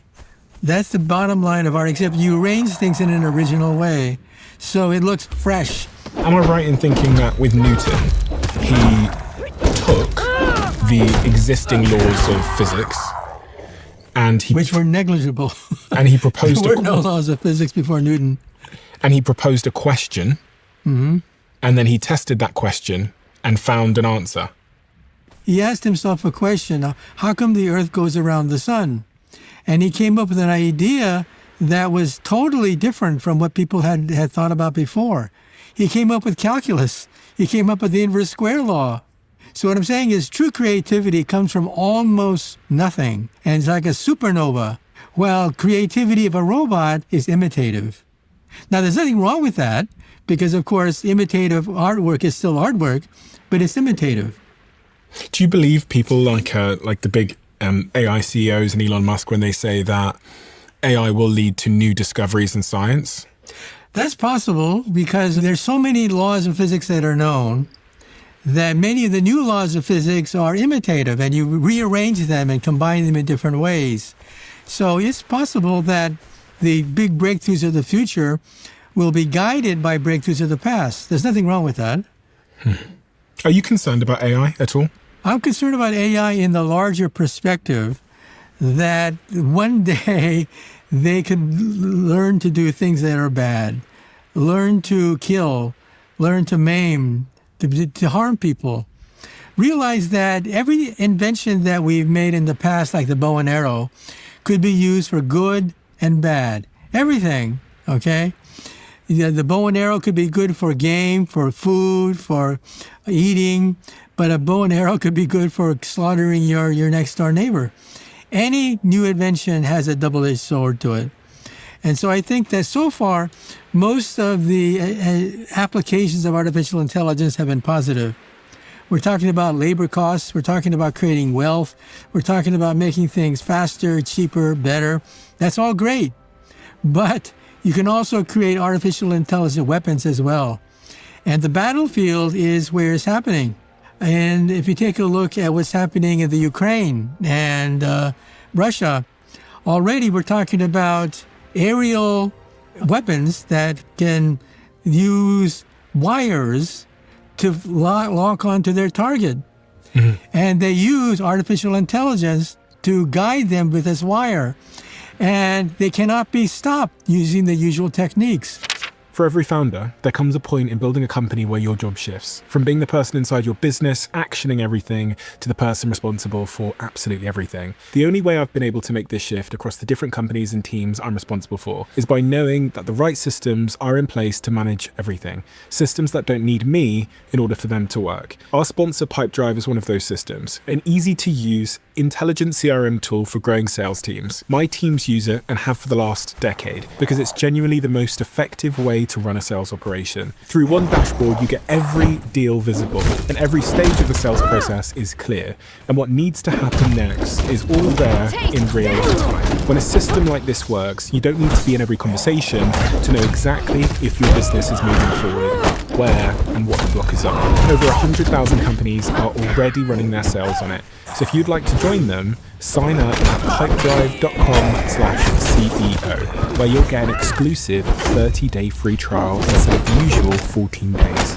No credit card is needed. That's pipedrive.com/CEO. Much of the reason most people haven't posted content or built a personal brand is because it's hard and it's time consuming and we're all very, very busy. And if you've never posted something before, there's so many factors in your psychology that stop you wanting to post. What people will think of you. Am I doing this right? Is the thing I'm saying absolutely stupid? All of these result in paralysis, which means you don't post and your feed goes bare.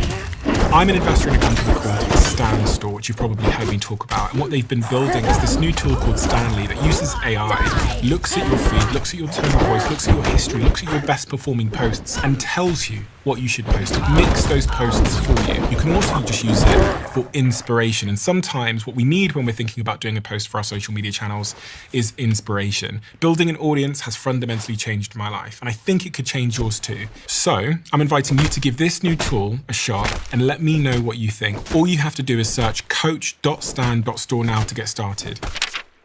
Going back to this question of the Big Bang and where we all came from, if you had to posit a guess as to what caused the Big Bang, would you land on this bubble bath theory that you talked about, where there's just lots and lots of universes, some of them are contracting and expanding? Is that where you would personally land? Probably. If you take a look at empty space, we now believe that empty space is frothing with little bubbles that pop into existence and then annihilate and go back into nothingness again. So even pure nothingness is chock full of activity. And one day, we think, one of these tiny little bubbles decided not to go back into the vacuum, but to keep on expanding and expanding, and that became the Big Bang. And so that theory says that the universe is dynamic and that universes are being created all the time. What about Adam and Eve and this story? What about Adam and Eve? You don't think this story is true, that there was a garden, Adam and Eve, Adam ate the apple, put your clothes on, behave yourself, and then, we all come from there? Well, I think there's evolution, and evolution did create life forms that are single-celled, multi-celled, and then cells with a nervous system like fish, and then fish became land-moving organisms. So I think there's a linear progression. But you don't believe the stories told in the First Testament of the Bible around how humans came to be? God created the world in 7 days. You don't believe that stuff? Presumably. Well, I think it's a fairy tale. I think it's a very compelling fairy tale. But I think that even the people who teach religion realize that it's a metaphor, that we don't really mean 24 hours in a day, because that deals with the earth. In the universe, there could be other worlds where a day is not 24 hours. A day does not look like what the Bible says in Genesis. So I think it's a way to organize the religion into a way that is digestible and people can understand it, and it touches people, which is the purpose of religion. The purpose of religion is to touch people, to bring them together into a commonality, and that's what the story of Genesis does.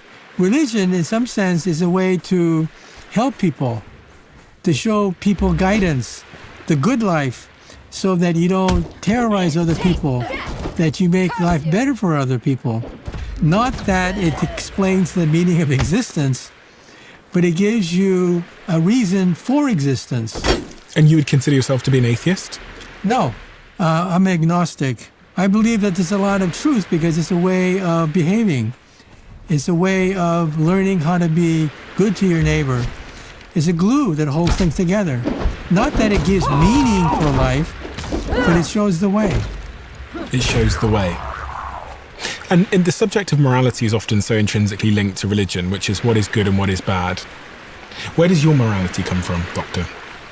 Well, I was in the United States Army for 2 years. And at that point, I had to face death. And I had to face war. It was the height of the Vietnam War.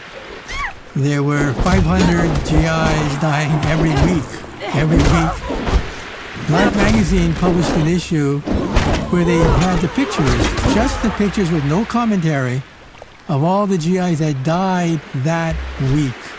With no commentary, no I told you so, just the pictures of those people that died.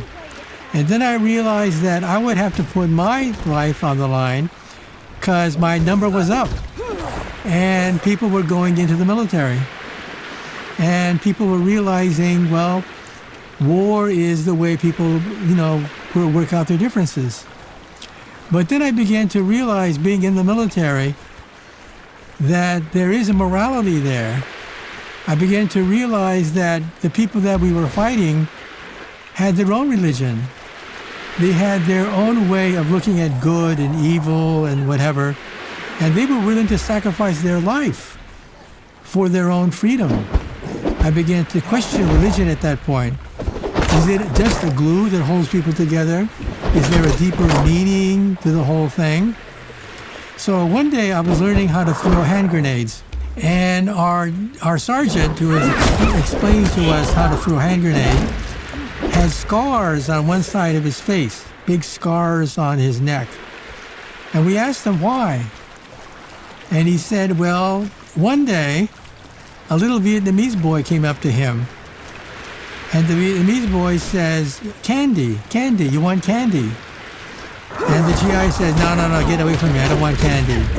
Well, the little boy showed what was in his hand.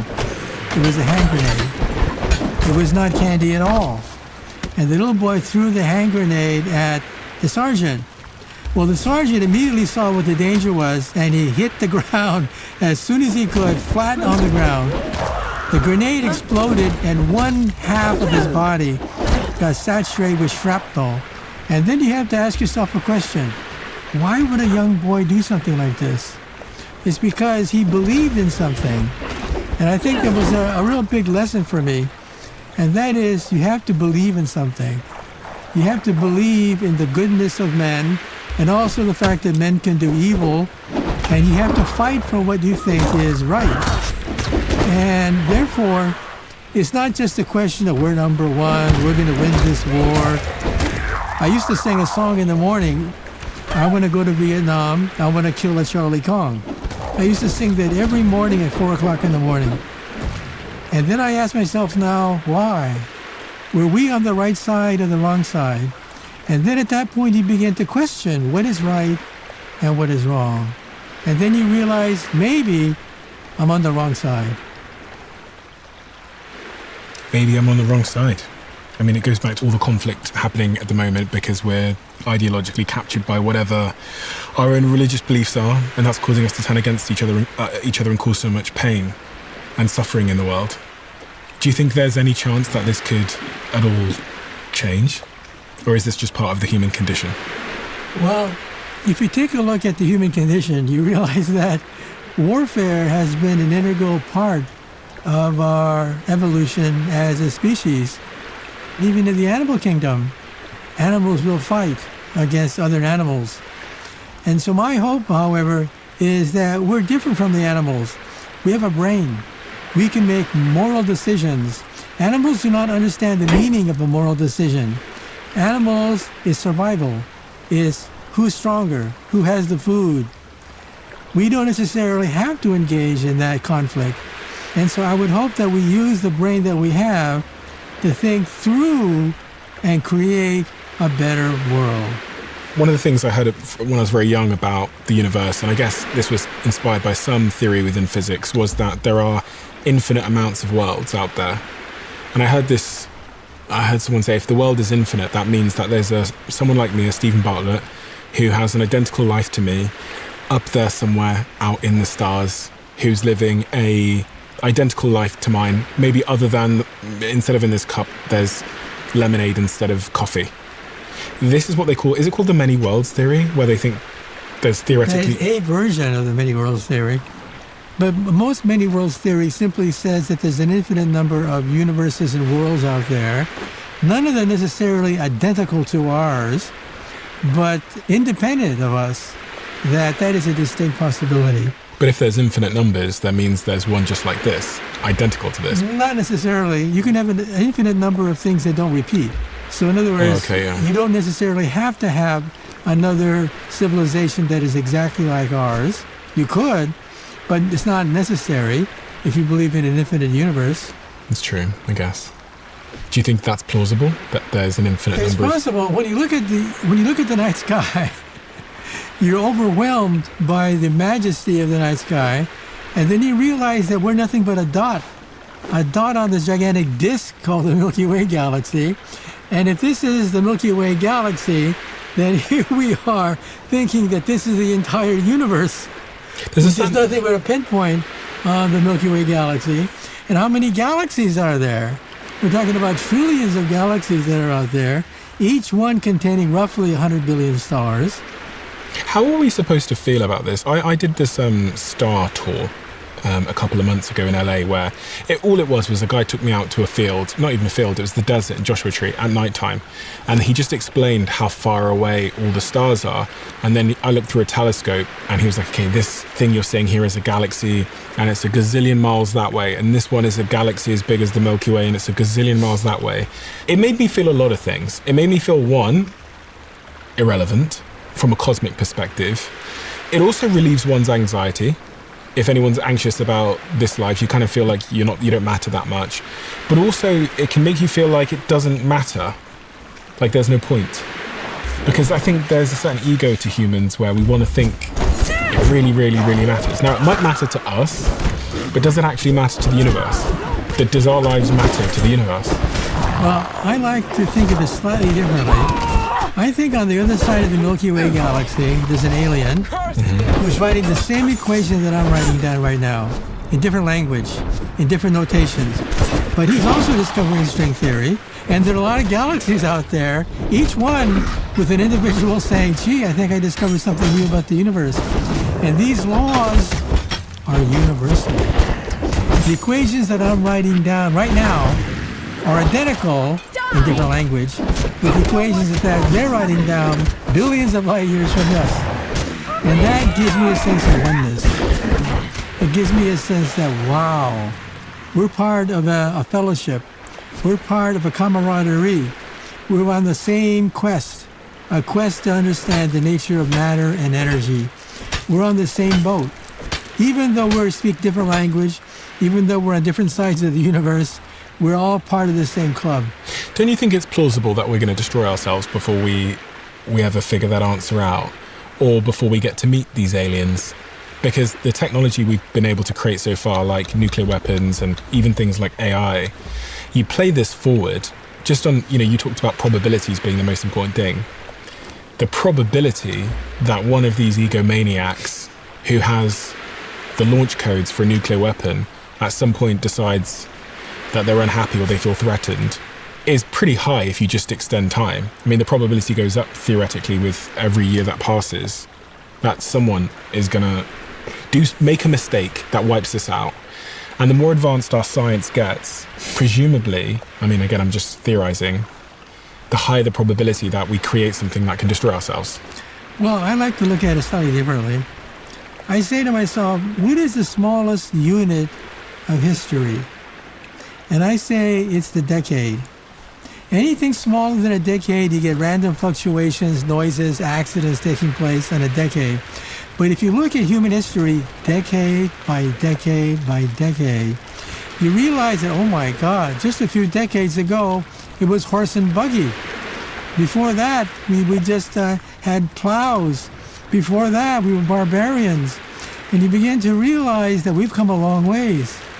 Not that we hit the end, but we've come a long ways just in the decade-by-decade analysis of the history of the human race. And we've got closer to being able to destroy ourselves. That's true, too, because before we couldn't destroy ourselves. Now, for the first time in human history, we have the potential of destroying ourselves with designer germs, with nuclear weapons, with perhaps artificial intelligence. We didn't have that capability before. And it's only been in the last 80 years or so as a consequence. So I think that, first of all, it means that every decade tremendous progress is made. There's no doubt about that. But second, we're on a knife's edge. You tilt it the wrong way, and there's World War. You tilt it the other way, and there's food and luxury for everyone. And it's up to us to decide which way the knife will go. But my point is, decade by decade, we see the enormous progress that we humans have made. The next question is, what about the next few decades? That's a big question mark. Do you think humanity are going to be able to travel out there amongst the stars and become multi-planetary, like someone like Elon Musk is planning? Well, I think it's for certain that we're going to go not just to the moon, but to Mars, and maybe even beyond that. Maybe not in our lifetime, but in our grandchildren's lifetime, we may break through and visit other planets within our solar system. Now, to go beyond that would require some sort of warp drive, because of the fact that the nearest star is probably orbiting Alpha Centauri, which is 4.5 light years away from the planet Earth. So you realize it would take hundreds, if not thousands of years to begin the colonization of the nearby star systems. There should be a button just down below here, and if it says subscribed, you're already subscribed. If it says subscriber, that means you're not yet. And if you're not subscribed, please could you do us a favor and hit that button. It helps the show more than you know, and according to the algorithm, you're someone that watches our show, but you haven't yet hit that button. Thank you so much. If you could answer any one mystery of the universe, I have it down here, the answer. What would you seek to answer? Well, it's what I'm seeking for my entire life. And that is, we want that one equation, which is the secret of the universe. We have the electromagnetic force equation, that's like half an inch long. We have the equation for gravity, that's also about half an inch long. So why not the theory of everything, maybe an inch long? We're not there yet. But I think it does exist.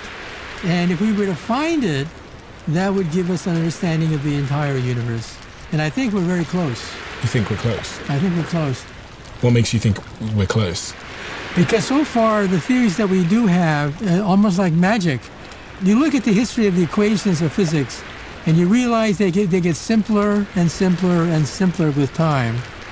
You can write down Newton's equation, Maxwell's equations, the equation for the nuclear force on one sheet of paper. one sheet of paper. The force that governs gravity, we don't have that yet. But we have the other forces, and the equations are very simple. And that's why I think that the final equation will also be simple. One of the things that sometimes inspires me is that when you look at nature, or when you look at something like the human brain, you see the same patterns as you see when you look up out at the stars. And I'm so fascinated by the nature of the human brain because it seems to be so powerful. And it also seems to have patterns we see in the wider universe. Do you ever think about this? About the brain and how astonishing it is as a thing? Well, when I look at the animals, that makes me triply impressed. The fact that animals cannot share in that we see a universe that the animals cannot see. We see patterns, we see meaning, we give rhyme and reason to what we see. With animals, it says, where's my dinner? Do you think the brain is as fascinating as the universe is fascinating? I think the universe is more fascinating. No matter how fast we are with physics and the mathematics of physics, pure mathematics is still more profound. You wrote this book called The Physics of the Future, How Science Will Shape Human Destiny and Our Daily Lives by the Year 2100. If I was alive in 2100, based on everything you know about physics, what am I likely to see, experience? How is life likely to be different in that future? Well, I think we'll probably be on the moon, maybe onto Mars, and perhaps even dream about sending the first space probes even beyond that. We're talking about being able to use artificial intelligence to send probes out there. Of course, we're not going to go to the stars. That's a few hundred years into the future. But I think that we will begin to understand the solar system within this century. And this also means that we'll have artificial intelligence, the cure for cancer, and maybe one will aid the other. Maybe artificial intelligence will help us to cure cancer and many diseases. And longevity, perhaps we'll begin the process of solving the immortality crisis. Do you think we will be able to live forever in the near future? I think there's a possibility that we may have an indefinite lifespan. I think that's a possibility. And you think it's possible within the laws of, physics and biology? Yes. At the end of our chromosomes, their very cell, there's something called the telomeres. And the telomeres are like a clock. They get shorter every time a cell reproduces. And when the telomere gets so short, it frays, falls apart, and you die. So we have a time limit. We've also discovered telomerase, a chemical that stops the clock. This was incredible when it was first announced, that if there's a clock in our body called the telomeres that tracks how long we're going to live, and there's something called telomerase which stops the clock, then can we live forever? Well, that was the good news. Then the bad news was we found out that to our shock, cancer also uses telomeres and telomerase to live forever. Why does cancer kill you? Because they are immortal. In principle, they could live forever. And so it means that the secret of immortality is tantalizing close. We do know that there are cells that make immortality possible, but there's a price to pay. The price to pay is you don't want cancers to also follow you. So here's the trick of the game. We have a whole bunch of top people in the sciences and medicine looking for ways to extend the human lifespan with the telomeres without wakening up the cancers that make cancer possible. One of the things you wrote a book about 3 years ago now, in 2023, that's when it was published, is this thing here. That's right. What is this? This is the future. This is a quantum computer. It's a computer that computes not on transistors, which is old-fashioned. It computes on atoms. Think about that. The ultimate object beyond the transistors that you can compute with is the atom. And how do transistors work? Transistors can be up or down, up or down. It's called digital. Can you demonstrate that on there? And this is your other... Yeah, so think of this as a cell. And the cell can either be switched on or switched off. If you take a computer and open it up, what do you find? Switches like this. They're called transistors. transistors that tell you whether it's on or off. Now, that's digital. This is the revolution of today. This is the revolution of tomorrow. Not just up or down, of in between. How many states are there between 0 and 1? In principle, an infinite number of states between 0 and 1. So this is the basis of a digital computer. This is the basis of a quantum computer. Quantum computers are so powerful that even the CIA is worried that one day, perhaps in the future, they'll be so powerful they'll be able to break into any known digital code. So even the CIA is worried about the fact that these could become so powerful that they'll allow you to break into any known computer. So these are called quantum computers. Why are they powerful? Because they compute not on transistors, they compute on atoms. And you can't get much smaller than an atom and have stable matter. But that's what quantum computers can do. And they exist. This is not science fiction, they already exist.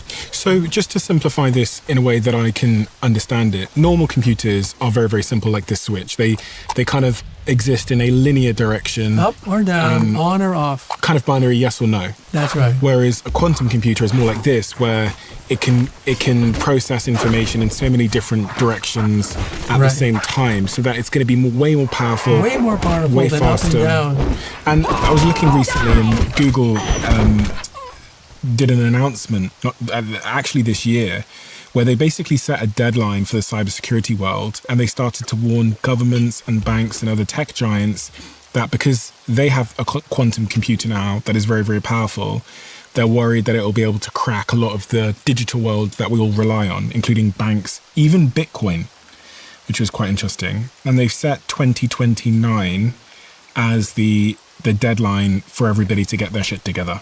This is a massive threat to things like Bitcoin, which is essentially secured by a equation that they believe quantum computers are going to be able to very easily crack. And if they do that, then everyone's Bitcoin, for example, is at jeopardy. But beyond Bitcoin, what does the world look like in a world where we have these incredible computers? Well, first of all, who's doing this work? And it turns out the CIA is following this work very carefully, because with this, you'll be able to crack any code. Why is it that a thief cannot steal your bank account today? It's because that thief does not have your digital code. If a thief has your digital code, there goes your life savings out the window. Capitalism would vanish. Society would come to a halt. There'd be civil war. There'd be all sorts of chaos taking place. But codes are there not to be broken. To break a code, you have to have another code. And so the CIA and other organizations create these very complicated codes that you have to master. Quantum computers can do it. But we're not there yet. But it's coming. I don't know when. Some people say in a few decades. Some people say sooner. I don't know. I just know that the world is gambling that we'll find a way to stop quantum computers from breaking into digital computers. You've been working on physics for the last, 71 years? As a kid, I was reading about how you started making your own atom smasher, I guess you'd call it, a particle collider machine. That's right. When I was in high school. That's a very strange thing for a high school kid to be doing. Well, I was fascinated by the work of Einstein and the work of people working on subatomic particles, and I got interested in antimatter. Antimatter? Antimatter is the opposite of matter. When I combine matter and antimatter, I get a bomb. So you have to be very careful that you don't marry matter with antimatter. And antimatter behaves the opposite of ordinary matter. If ordinary matter goes clockwise in magnetic field, antimatter goes counterclockwise in that same magnetic field. And so as a science project, I wanted to photograph the tracks of antimatter. So I got hundreds of miles of copper wire, built a cloud chamber, and I was able to prove that I could photograph the tracks of antimatter. And for that, I won grand prize at the San Francisco Science Fair, and that began my career. Just before I graduated from high school, I decided to top that by creating an atom smasher. a 2.3 million electron volt betatron particle accelerator. It consumes 6 kilowatts of power. Everything that my mother's house had, it would absorb. And that was the goal, to build a machine that would create my own beam of antimatter. So I got started very early, and I said to myself, this is for me. This is what I want to do for a living. Every time I've tried to improve something in my life, like my businesses, my health, my relationships, I've noticed that the biggest shifts have come from being better informed. And when it comes to our health, most of us know very, very little. So when our team was approached about partnering with Function Health, it felt very much aligned. Their team has developed a way of giving you a full 360-degree view of your health, many of the things that are going on in your body in the form of different tests. You do one blood draw and it gives you access to over 160 lab results. Hormones, heart health, inflammation, stress, toxins, the whole picture. I use it and so do many of my team members. You sign up and you schedule your tests, and once you're done, you get a little report like the one I have here. I can see my in-range results, my out-of-range results, and there's a little AI function too, so if I have any questions about my out-of-range results, I can just go in there and ask it any question I want. And these tests are backed by doctors and thousands of hours of research. It's $365 for a yearly membership. Go to functionhealth.com/DOAC and use the code DOAC25 for $25 off your membership. I've done almost 700 interviews with some of the most interesting people in the world, and one of the things you learn, which is unexpected, is that vulnerability is the doorway to connection. And after sitting here for 2-3 hours with a guest, I feel a deep sense of connection to them. And as they leave, what I get them to do is to write a question in the diary of a CEO. We've taken all of the questions from the diary of a CEO. We have put the question here on this card with the name of the person that wrote it. So you can sit at home, as I do with my fiance and my colleagues at work and other people in my life. Whenever we get a minute, we play the Diary of a CEO conversation card, and it is incredible what happens. These are great if you're in a romantic relationship and you want to connect your partner. These are also great if you're in a team and you want to bond your team together. And I have to say, they're also great for families that want to learn more about each other and that need a good excuse to spend some time in a digital world, in the analog environment, connecting human to human. It is remarkable what the right question at the right time can do. Go to thediary.com and you can get these conversation cards right now. Is there anything you discovered through your work in physics that changed your day-to-day behavior and life? How you treat people, how you show up, what you think matters? No, but the one thing that did change my attitude toward life, other people, was being in the Army. Yeah, that was a game changer that changed everything I knew, or which I thought I knew. Before then, I was single-mindedly focused on physics. Just physics. Do physics well. That was my life. But after seeing warfare up close, I began to realize there's more to life than warfare. I think I asked this in part because last time I spoke to a physicist and he talked to me about how the nature of reality is not what I think it is, and that there's multiple, dimensions, and that I'm only seeing a fraction of what is real, which I think all physicists agree upon. It sounds a bit like a conspiracy theory or something, but actually, logically, it makes a lot of sense to only see what you need to see to survive. That's and actually, right. What you see, your conception of the three-dimensional world is only the tiniest sliver of actually exists. And when I heard that, it made me open-minded to a lot of the things I thought were conspiracy nonsense. It made me open-minded to ghosts. Maybe ghosts are real. Well, I wouldn't go that far. Well, maybe another dimension where there's spirits that can see me, but I can't see them. Well, there could be other such dimensions. That's within the realm of possibility. What do you think happens when we die? Do you think that's it? Or do you think there's a possibility that there's ghosts and that our soul goes somewhere? I don't see it happening. Because your brain, your personality, your thoughts are electrical. And when you die, the electricity turns off. There's nothing propelling thinking anymore. Thinking requires a lot of energy. Even ghosts, if ghosts exist, they would still require a lot of energy to keep the thoughts going. But that's why I don't believe in ghosts, because I don't see an energy source that propels the ghosts. People talk a lot about spirituality. They talk about, things like chakras, and a lot of spiritual people talk about vibrations. It's a phrase that I often hear in the spiritual communities.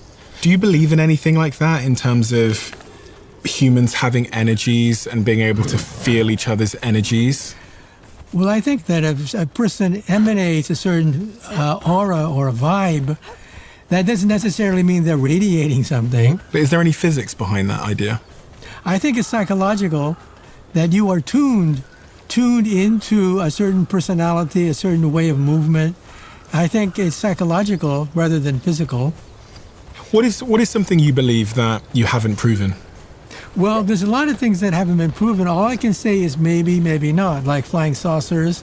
I don't say they don't exist or they exist. I say maybe. I just haven't seen concrete evidence for them, that's all. So there's a lot of things that I'm not going to definitely say no, like ghosts. I don't think there are ghosts, but I can't prove it. Maybe there is some afterlife of some sort, but it does go against what is measurable. We've seen no measurement of somebody that's been able to pick up vibrations from a ghost. How would you like to be remembered? Someday, long after you're gone, do you care about being remembered? Do you care about legacy? Well, I care about leading a good life that I feel comfortable with. Mm-hmm. And if your books and your teachings and your lectures, if they live on beyond you, that's a bonus. It means that you had an impact. It means you touched people. You touch people's lives with ideas. And when I go down the street, quite a few people come up to me and they say, I saw you on this show, I saw you on that show. And that gives me a nice feeling. Of course, after I'm gone, there's nothing to feel. But when you're still alive, it gives you a nice feeling. Know that you've had an impact. Knowing that you've changed somebody's life. Several people have come up to me and said, I became a physicist because of you. So that's a nice way to view reality, that you touch people. Is there anything that you used to think was a conspiracy theory that you now know to be true? Well, I like to debunk. So as soon as someone says something outlandish, I say to myself, sure. But that's what I mean. Like you're a debunker. So at some stage in your life, you must have had the experience of thinking something can't be true and being proven wrong. Usually when I make predictions, they come out to be true. Maybe the timeline is a little bit exaggerated, but they turn out to be true. So I haven't made any predictions or observations that were later shown to be false. What predictions are you making now then about the nature of reality in the future? Well, I talk about the nature of string theory in the future, whether or not we really will have a theory of everything. Flying saucers, I talk about the fact that even though we have no evidence today, there's a mountain of these things being declassified now. Maybe we'll pick up shreds of evidence. Did you look at the declassified information that Trump released on UFOs? Yeah, I've looked at the whole batch, 160 or so sightings. Was there anything in there that was compelling to you? No, just lights dancing in the sky without any commentary, so you don't know what they are. But they could be extraterrestrial. But you see, these things are two-dimensional. They're taken by a camera, which flattens the image. Therefore, to judge distance is very tricky. Do you believe that you're looking at extraterrestrial life forms when you watch these videos of UFOs? I'm open to the idea. I don't think there's any smoking gun yet, but I'm open to the idea that these are extraterrestrial. You see some of them going up and then down and then into the ocean and coming back up again. When you watch that, do you think these are aliens, or do you just think it's people that have misunderstood what they're looking at? I leave open the probability that it could be one or the other. There's no aha moment where I say that it's nothing but reflection, it's nothing but an optical illusion. There's no aha moment. If you had to bet everything you love and cherish on either side of the fence that non-human life had made contact with the Earth at some point in some form or not, which side would you place everything you love and care about on? Yes, aliens have made contact with this Earth in some form, or no? Well, I would have to say I don't know. If you had I know it's a cop-out. No, but if everything was on the line, one would have to move yet to yes or no. And I would personally probably say probably no. If you made me bet everything, I'd say maybe yes. You'd say yes. But no. Maybe yes. Very important, the word maybe. I'm a scientist, and somebody's going to use that against me by saying, you said on television that this and this is true. No, I said maybe. That doesn't mean it actually is true. It just means I open the possibility that it's true. But if you were held at gunpoint, Doctor, and at gunpoint they said, right, you've got to say yes or no, and if you're right or wrong, that determines your fate. I would have to say maybe. I know what you're getting at. You want to corner the fox, right? Yeah, well, to some degree, yeah. I'm trying to corner the fox, but I'm doing it to understand where your intuition or your bias lands, because I see there's not enough conclusive evidence. There's no aha moment. I do see a lot of maybes. A lot of maybes. Yeah, I think that's probably the intellectually honest answer is maybe. But if I was forced to fall on one side of the fence, I'd probably say no, because I don't have enough conviction to say yes. I see no evidence to say yes, other than, some sightings of some things. But I'm open-minded. Maybe it'll change. Doctor, we have a closing tradition on this podcast where the last guest leaves a question for the next guest, not knowing who they're leaving it for. And the question left for you in my diary is, what is the best strategy to deal with failure? I think the best strategy to deal with failure is try it again. I think on the first try, you're bound to make mistakes because it's a learning curve. And that learning curve is instructive. It teaches you. It teaches you to try it again, but make a slight change. Make a slight change and hope that change is in the right direction. If not, make another change and see whether that puts you in the right direction. If you could go back to when you were that 7-year-old kid that was just getting into physics. And 8-year-old. Yeah. 8-year-old. And give him any advice that would best serve him for the next 70 years, what advice would you have given him? I'd say carry on. I've made a lot of decisions that I feel good about. Decisions that made me a better person. For example, when I went into the Army, at that point I thought, what could be worse than facing death on the battlefield to die on some unnamed hill in some unnamed land? And then I began to realize, well, yeah, that's a possibility. But there's another possibility that you may survive, that you may learn from that experience. If you're not here to learn, okay, so be it. But if you are here to learn, you gain wisdom by being in the military. And that, I think, is a positive thing. We were talking about UFOs and alien life at the start of this conversation. And one of the questions that's adjacent to it is, if alien life were to come here at some point, do you think they would have empathy for us, or do you think that's potentially a human trait? Do you think they, because in the movies they attack us? Well, if I were to shoot in the dark, I'd say, first of all, they're robotic. They're not organic at all. Really? Because they exhibit maneuvers that would crush the bones of any living creature that we know of. These flying saucers can zigzag. They can dive from 70,000 feet all the way down. They can dive underwater. These require skills and tensions and vibrations that would crack any known U.S. device in half. And there they are, executing these things. Either they're fake or they're extraterrestrial. So I think that they have a technology that we can only dream of. So when we're looking at these UAP images and videos, if they are to be real, then you're saying there's no life in them at all, and it's actually just machine intelligence? That's right. In fact, that's probably one reason why they don't come out and greet us like in the movies.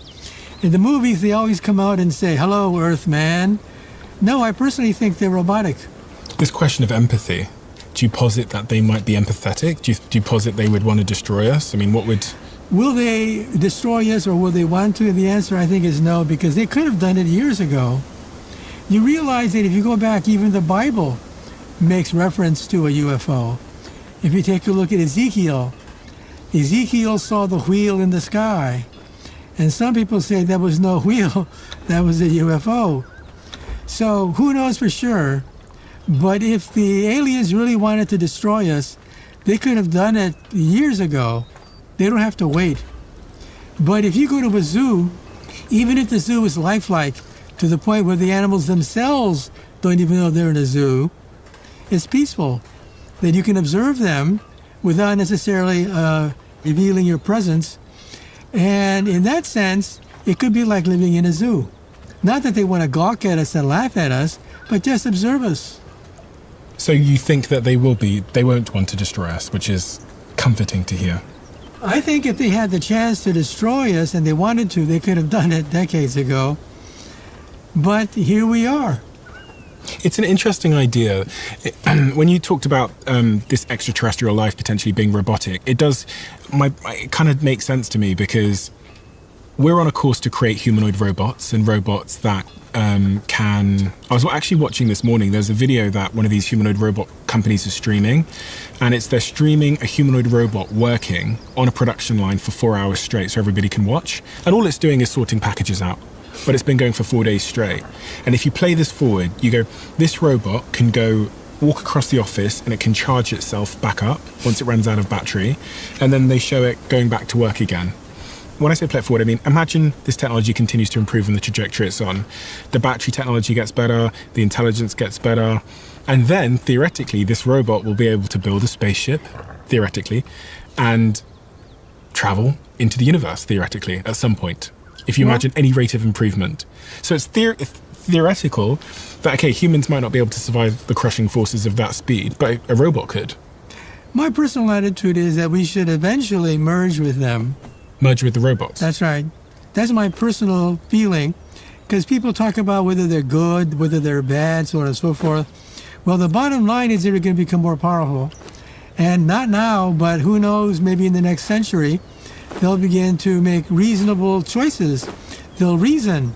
They'll plot future histories. And at that point, they could be potentially dangerous. So, what do?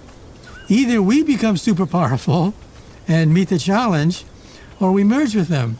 When you say merge with them, what do you mean? Become like that. Become part robotic ourselves. Become superhuman.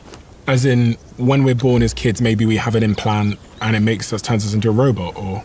Yeah, in other words, we are still looking the same, except we have superhuman abilities, and our brain is connected either directly or by remote control to a central nervous system that does the calculations and performs these calculations much better than we can, and we become superhuman. This is the video that I'm talking about. This is actually a live video. So this is live as we're watching. Mm-hmm. What they've got is they've got a human being here who's sorting the packages, and they've got the humanoid robot here, right. And they're just counting how many packages each of them can sort. Mm-hmm. And this robot has been doing this for 4 days straight. Yeah. Anyway, you play this forward, and it asks a big question about the future of humanity when there's humanoid robots that... Well, I think menial jobs will go out the window like this, jobs that are repetitive, jobs that just require your arms and legs. Those jobs will be gradually phased out. And new jobs will open up. New jobs that require thinking, human relations, organizing, directing other people. Robots can't do any of that stuff. Robots simply do what they're told to do, repetitively. Okay? We make decisions. We know how to interface with other things. We plot, we plan. Robots can't do that. Now, that doesn't mean they can't eventually, but it just means that the next step beyond this will be robots that can do a little bit of mental work, and it means that we have to retrain the workforce so that they can become masters of the robots. In other words, we are masters of tools, hammers, saws, whatever. We're the master of them. They're not the master of us, okay? We tell the hammer and the chisel what to do because we lord over them. Have you used AI agents before?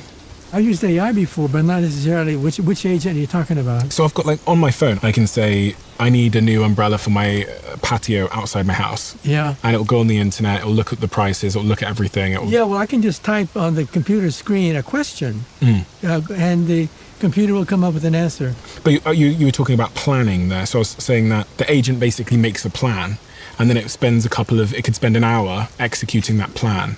Oh, you mean not just coming up with the plan, but actually executing the plan? Yeah. It can do both. But I'm just saying, you were talking about how humans have this, this ability to make decisions. I'm saying that the AI agent is making decisions like a human would.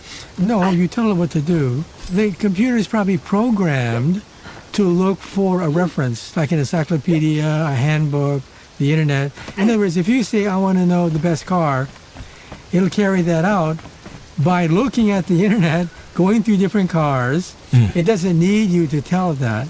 But if you were to ask something more complicated, go to the supermarket and buy me some eggs. No robot can do that. Have you been to LA? Because if you're in LA, there's all these robots strolling around the streets delivering food.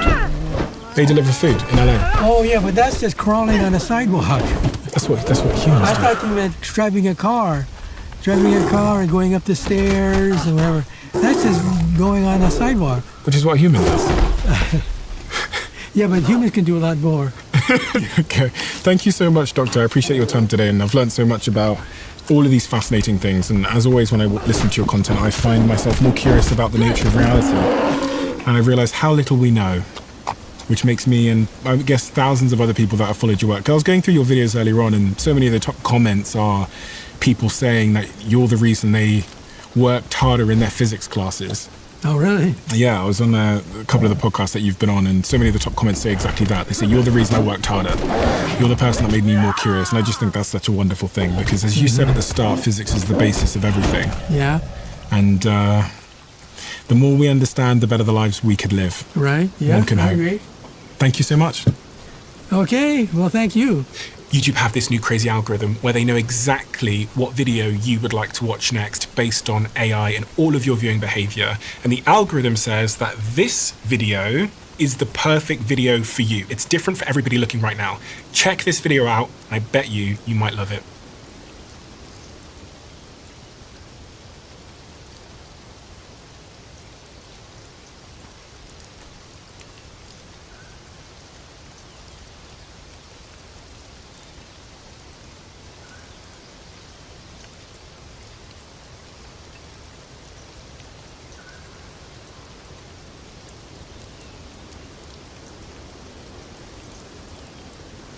It's this like slightly hyperbolic fear that this underclass could grow to encompass basically every current worker in American society as soon as AI gets good enough to do all of our jobs. Are you about to lose your job and become trapped in the permanent underclass, doomed to a life of servitude to AI robots and billionaires? As AI systems rapidly improve, researchers, tech executives, and economists are all putting forth this idea that millions of ordinary people could lose not just their job, but their economic value altogether. Soon, the biggest AI companies could reach artificial general intelligence and permanently shift wealth and power towards the corporations and elites who own the technology. Meanwhile, the rest of us struggle to survive. This idea is described broadly as the rise of the permanent underclass. And Jasmine Sun, a phenomenal freelance writer, recently wrote a piece for the New York Times exploring this idea. Today, she's joining me to talk about this topic, unpack whether or not we are actually all doomed, and what we can each do to navigate this incredibly rocky future. Jasmine, welcome to Power User. Thanks so much for having me. Okay, so I want to start off by just explaining where this idea of the permanent underclass came from. You wrote this fantastic New York Times piece. Can you tell me a little bit about the origins of this concept and just the idea of the underclass of society? So I had started to see the permanent underclass meme go around AI circles and tech circles like in 2025, early 2025 mainly, mostly on like Twitter and X, though I feel like I then saw it sort of appearing on YouTube, Instagram, and TikTok also. So at first I thought that maybe it originated with the AI conversation, but then when I tried to do some research to understand when this concept really appeared, I realized that its roots were a lot deeper. And so like the first appearance of underclass that I could find in an American context was in the 1960s. And it was actually there are a lot of parallels to what we're thinking about today with AI, because it was in this book by the economist Gunnar Myrdal, and he called Challenges to Affluence, where he's writing about urban poverty.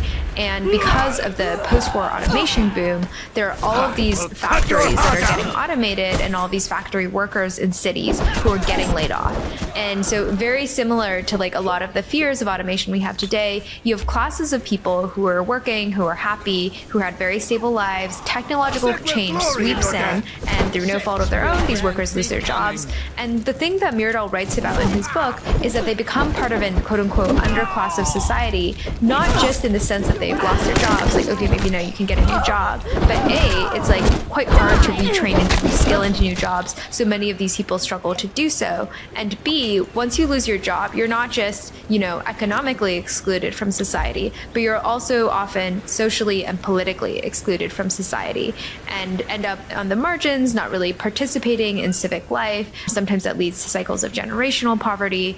And so this idea of an underclass has to do with the notion that there is a persistent bottom rung or marginal side of society, people who are not only poor, but also socially and civically excluded. And that automation waves, these sort of disruptions caused by technological shocks, for example, can be one of the things that creates an underclass. And then throughout since then, the idea has appeared in different contexts in American society. At one point, it gets racialized to talk about sort of whether it's Black urban communities or whether it's undocumented immigrants who people describe as an underclass because they too are maybe working low-wage jobs without actually political representation or participation in communities. And so it becomes this phrase that is a combination of economic and political disempowerment. And now with AI, I think the new part of the fear is the permanent part of the permanent underclass, where it's not just a sort of underclass that is limited to one group in society. It's not just an underclass you might cycle in and out of, but the idea that because AI and robotics will get so good, it will be able to fully automate any human labor. So any job a person could do, AI could do too. If that's true, then everyone in society who's currently a worker, which is most of us, end up being in the underclass because we don't have the economic mobility to do our job any better than a robot can. So like for a capital owner, for a wealthy person, why would they pay a human when they could pay a robot? And so the idea is that when AI gets really, really good, everyone will get frozen in their current class positions. If you're a worker now, you'll never be able to earn money again because AI can do your job. If you're a rich person now, you can spend that money to employ or rent infinite amounts of robot and machine labor to get even richer and keep building your wealth. And so it's this like kind of slightly apocalyptic, slightly hyperbolic fear that we are all, not just like a few people here and there, not just temporary underclasses, but this underclass could grow to encompass basically every current worker in American society as soon as AI gets good enough to do all of our jobs. Yeah, I feel like it's always sort of pushed in the context of we're on the precipice of this, like it could come, at any moment. Who are the main people putting forth this idea, and especially in the AI context, kind of what are they pushing and why are they kind of talking about this concept of the permanent underclass? So the interesting thing is this meme is one that appeared in the context of Silicon Valley with regards to AI. So it's a lot of young tech workers spreading the meme on social media, whether that's founders or employees at startups and AI companies who are saying, I got to escape the permanent underclass. So that's sort of the way that people talk about it, is like, I got to start a startup because that's the only way I can build wealth so that I can escape the permanent underclass. I got to get a job at OpenAI or Anthropic because with that startup equity, I'm going to get super rich and I'm going to escape the permanent underclass. Like if you are not doing these things, if you're not using AI, you are going to get stuck in the permanent underclass. And there's this idea that you have to outrun the machines by building wealth as quickly as possible with the help of AI that's mostly being spread among these young tech workers. But I think it's also something that even people who are more senior in the space, some senior AI leaders, have also expressed in other words. Like I think in a very long essay that Dario Amodei wrote, the CEO of Anthropic, in January, he also writes about the fear that AI will create he doesn't use the word permanent, but create an underclass of people of quote unquote lower intellectual ability who might not be able to, again, outcompete the AIs. And so I think there's this pervasive anxiety that I'm noticing, like among just workers, leaders, executives in Silicon Valley who are all thinking, okay, if this AI is going to be so smart, like what value do the rest of us have? And they're sort of like fomenting these fears that every human is going to fall behind when AI gets good enough. You mentioned Dario, but the tech companies have played a role, I would say, in kind of putting forward this vision as well. And I mean, I really started to notice this type of meme post ChatGPT, I guess 2022 on. Well, it's primarily being driven by, as you said, tech workers in Silicon Valley who I think have this like fear and are in some cases being hit by some of these more recent layoffs as well. Like we're seeing some of the tech companies be the first to start automating tasks. Coinbase's CEO, Brian Armstrong, said like, oh, we have non-technical staffers shipping production-ready code immediately. So, we're automating, et cetera. But it's also people that are outside Silicon Valley that are using something like ChatGPT and realizing, wow, like this can do my job really easily. Or, an analyst at a local insurance company realizing that their job can be quite easily automated away. What role does a company like OpenAI play in this? And how does their kind of like corporate philosophy feed into this idea of a permanent underclass? Yeah, so one of the things I was really interested in examining in the piece is like, what is the role of these companies? Are they worried about it? Are they doing anything to stop their technology potentially being used to replace workers? Are they engaging in policy or sort of broader action? And OpenAI is like a particularly interesting case because I feel like they've actually been flip-flopping a lot over, which is, you know, maybe nothing new for OpenAI, but like they have really changed their tune on this several times over the past many years. So like the thing about these AI companies like OpenAI and Anthropic and DeepMind is that they really believe they're building AGI